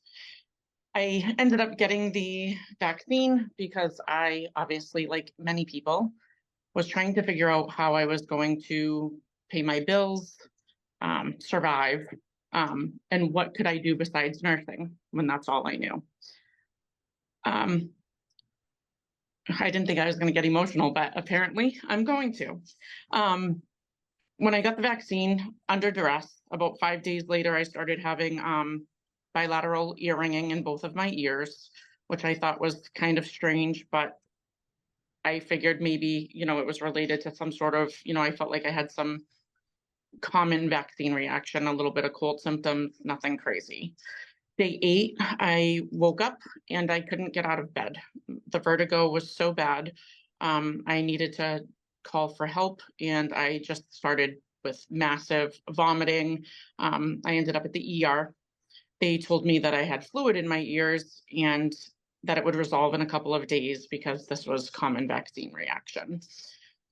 About 3 weeks later, it continued. I advocated for myself to try to get to, an ENT as well as some vestibular therapy, right? Because it needed to be addressed because it was an ear problem. However, that being said, the ENT told me that it wasn't an ear problem, it was a brain problem, and I needed a neurologist. The vestibular therapy did not help. I did go see a neurologist. I think out of everybody, I've been very lucky. Nobody has kind of shoved me off. They've all agreed that this is from the vaccine. However, they can't document that because there's no guidelines from the CDC regarding vaccine reactions. They can only document what I say in dates and my symptoms. No, that was in September, October through November and December. My symptoms actually worsened. I was unable to walk. I was ataxic and I lacked coordination. I had vision changes, pain, headache, penetrating neck pain, pins and needles, electric zaps on my face. I saw an immunologist. I also went to an ophthalmologist. I had a brain MRI. Everything was negative. So there was no real reaction or reason, so to speak, other than they felt like this was causing some sort of over autoimmune response to the vaccine. I did find a local clinic and I was able to pay out of pocket, thanks to my son actually, it was a functional neurological chiropractic clinic. So it actually, for me, despite the cost of it all for my son and I, it was kind of validating, right? Because the tests that they did, you know, people couldn't say that I made it up because they did like eye tracking movements, things like that, because I kept telling people things were wrong. Something was wrong with my eyes. In all of this, I ended up out on disability, and I was able to start to return to work, and I was actually fired from my position. I was actually fired for inability to take the COVID booster. I am at 2 years later, I still have some symptoms. I'm on medication to manage kind of the day-to-day, but there's no real answers for me. They're saying that it's some sort of atypical migraine presentation. So now I'm also on all sorts of medications for migraines. Although the good one was they did say I'm over 40, so it's probably hormonal too. My rebuttal to that was that put their body in trauma for 2 years and see how their hormones are doing. I think the takeaway that I feel is very important is that I believe in someone's choice, especially as a nurse, right? I've been told that, you know, I have to educate people for surgeries and medications, and people choose all the time not to take something. So I feel like the big takeaway for me is that people need to understand that the side effects are part of the science, right? As a nurse, you're told that this medication causes side effects. It can be X, Y, and Z. I do find it kind of strange that suddenly the COVID vaccine is available and there's absolutely zero side effects for absolutely anyone in the world. I think by ignoring us, it does everyone an injustice. And I think I just want to thank you. Thank you so much, Deborah, for sharing your story again. And again, we hope you guys can get some help for this. If we ignore this, it's, you know, you can't fix something that you don't know what it is, right? So next up we have, I'm sorry, I lost it in the chat. You guys have been chatting away. Sherry. Sherry, are you here? Sherry Volpe. And then we have Chris Lenny and Marisa Pease, and those are the rest of our stories. So there's just a few more, and then we're going to wrap up the call for today. And if I missed anyone, please tell me. Is Sherry not here? She was here, but I don't see her now. Okay, I think she has a baby, so maybe she was. So why don't we go on to, after Sherry was Chris, I think. Is Chris Lenny here? Christopher Lenny, are you still here? And Marisa. Is Marisa here? There's Marisa. Marisa, why don't you go ahead, and if Chris or Sherry come back, we'll capture their stories. Okay, can you hear me okay? Okay, my name's Marisa Pease. I'm from Agawam, Massachusetts, and I'm one of the vaccine injured.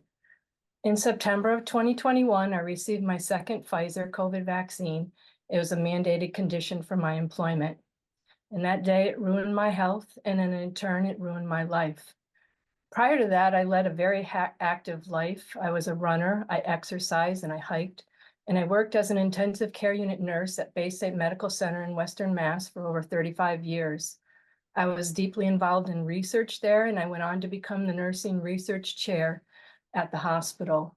So I was really at the pinnacle of my career when this all happened. Took the mandated vaccine, and then everything came to a shrieking halt. A host of symptoms immediately followed my vaccine. And on day 3, my son called 911 for me when I was overtaken suddenly by severe, intense chest pressure I was struggling to breathe, pins and needles all over my body, and what felt like this intense electrical current just running through my body. I explained it to the doctors in the emergency room. I felt like I had stuck my hand in an electrical socket. The pressure in my chest was unrelentless. When the EMTs came to my house, my blood pressure was 180 over 110, and my body just shook uncontrollably. That night in the emergency room, they did recognize it as a vaccine reaction, but they told me go home and rest after some fluids, and this should resolve in a couple of days. Well, that wasn't the case at all. My condition just continued to deteriorate. I lost 20 pounds within like 2 weeks. I couldn't eat. I couldn't hold anything down. Chest pains were continuous. I was short of breath. My heart pounded in my chest so badly every night. I'd lie in bed and my breathing was off. I couldn't catch my breath. I would just about fall asleep, and then I'd wake up gasping for air. It was terrible. Night after night, I'd lie there unable to sleep and wondering if this would be my last night. I developed dizziness and near fainting, so I couldn't stand up for more than a minute or two, and I was unable to walk. It was just a terrible nightmare. Sores in my mouth, muscle tremors, twitching of my extremities, rashes on my body, unexplained bruising all over my body. They couldn't tell me why. It was just a short list of like 30 debilitating symptoms that left me bedbound for over 6 months. And it made my life nothing short of severe torture. I was eventually treated for pericarditis. I was diagnosed with mast cell activation syndrome, and it took another 10 months to get into the right specialist out in Brigham in Boston, where I was diagnosed with POTS, posterior orthostatic tachycardia syndrome, small fiber neuropathy, and now just recently I've been told I have mitochondrial dysfunction. So it's 27 months for me now, and although I've made some progress, I still suffer daily, and now I'm disabled. I've been disabled. I've lost my career. In some ways, I consider myself one of the lucky ones, though, because my vaccine injury was acknowledged in my medical records by several physicians, and my employer, Bay State Medical Center, accepted liability for my injury. Many others weren't so lucky like this, as you've heard today. I know this because my most desperate times, I turned to social media for answers. I was attacked, I was censored, but eventually I found a support group with thousands of others, the vaccine injured, who were dismissed and gaslighted, censored and silenced, unable to find the proper care or diagnosis or treatment. People had lost their health, their livelihoods, their careers like myself, and sadly, many lost their lives. So I thank you for listening to me today, and I implore you to look at the data that was presented here today, an ever-growing body of evidence that shows that these vaccines are neither safe nor effective, and help to bring about the transparency that's needed so that we can help prevent this from happening to any other poor souls, and we can help those that are out there injured like myself. Thank you. Thank you so much, Marisa. And you can also find Marisa's story in our book as well, because she shared it there as well.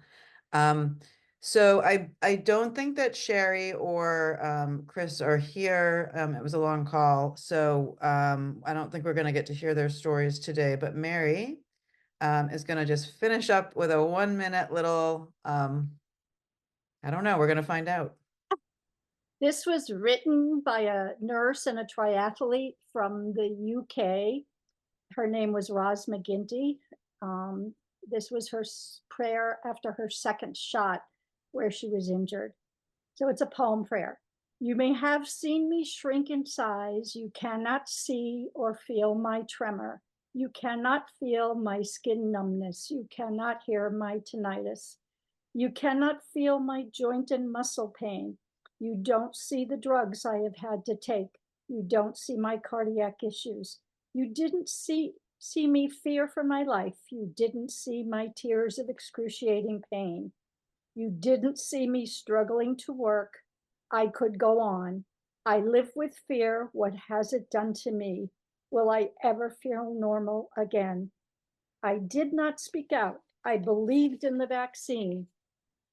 We are not anti-vaxxers. We almost each of us took it. We should not have to speak in code. It's time the media stopped the censorship. It's time the government helped us. It's time we had some answers. It's time the vaccine issues are explored. See us, hear us, believe us, help us. Thank you. Thank you, Mary. Well, I think that is an awesome way to close. So thank you everyone for coming on today. I know it's been long. There's a lot of people. There's still almost 300 people on the call. We're going to get this recorded. It is recorded. We're going to get the recording and we're going to get it uploaded as soon as we can. And our apologies that the live stream did not work, but you know, that's censorship. Okay, so thank you all. And again, to thank to Senator Peter Durant and Rep. DeCoste and Rep. Barrows, who is also listening. And he sent an email that he heard everything and he's gonna watch it again. And he's looking forward to finding out some more information as well. So, all right. So thanks, everyone. Thank you.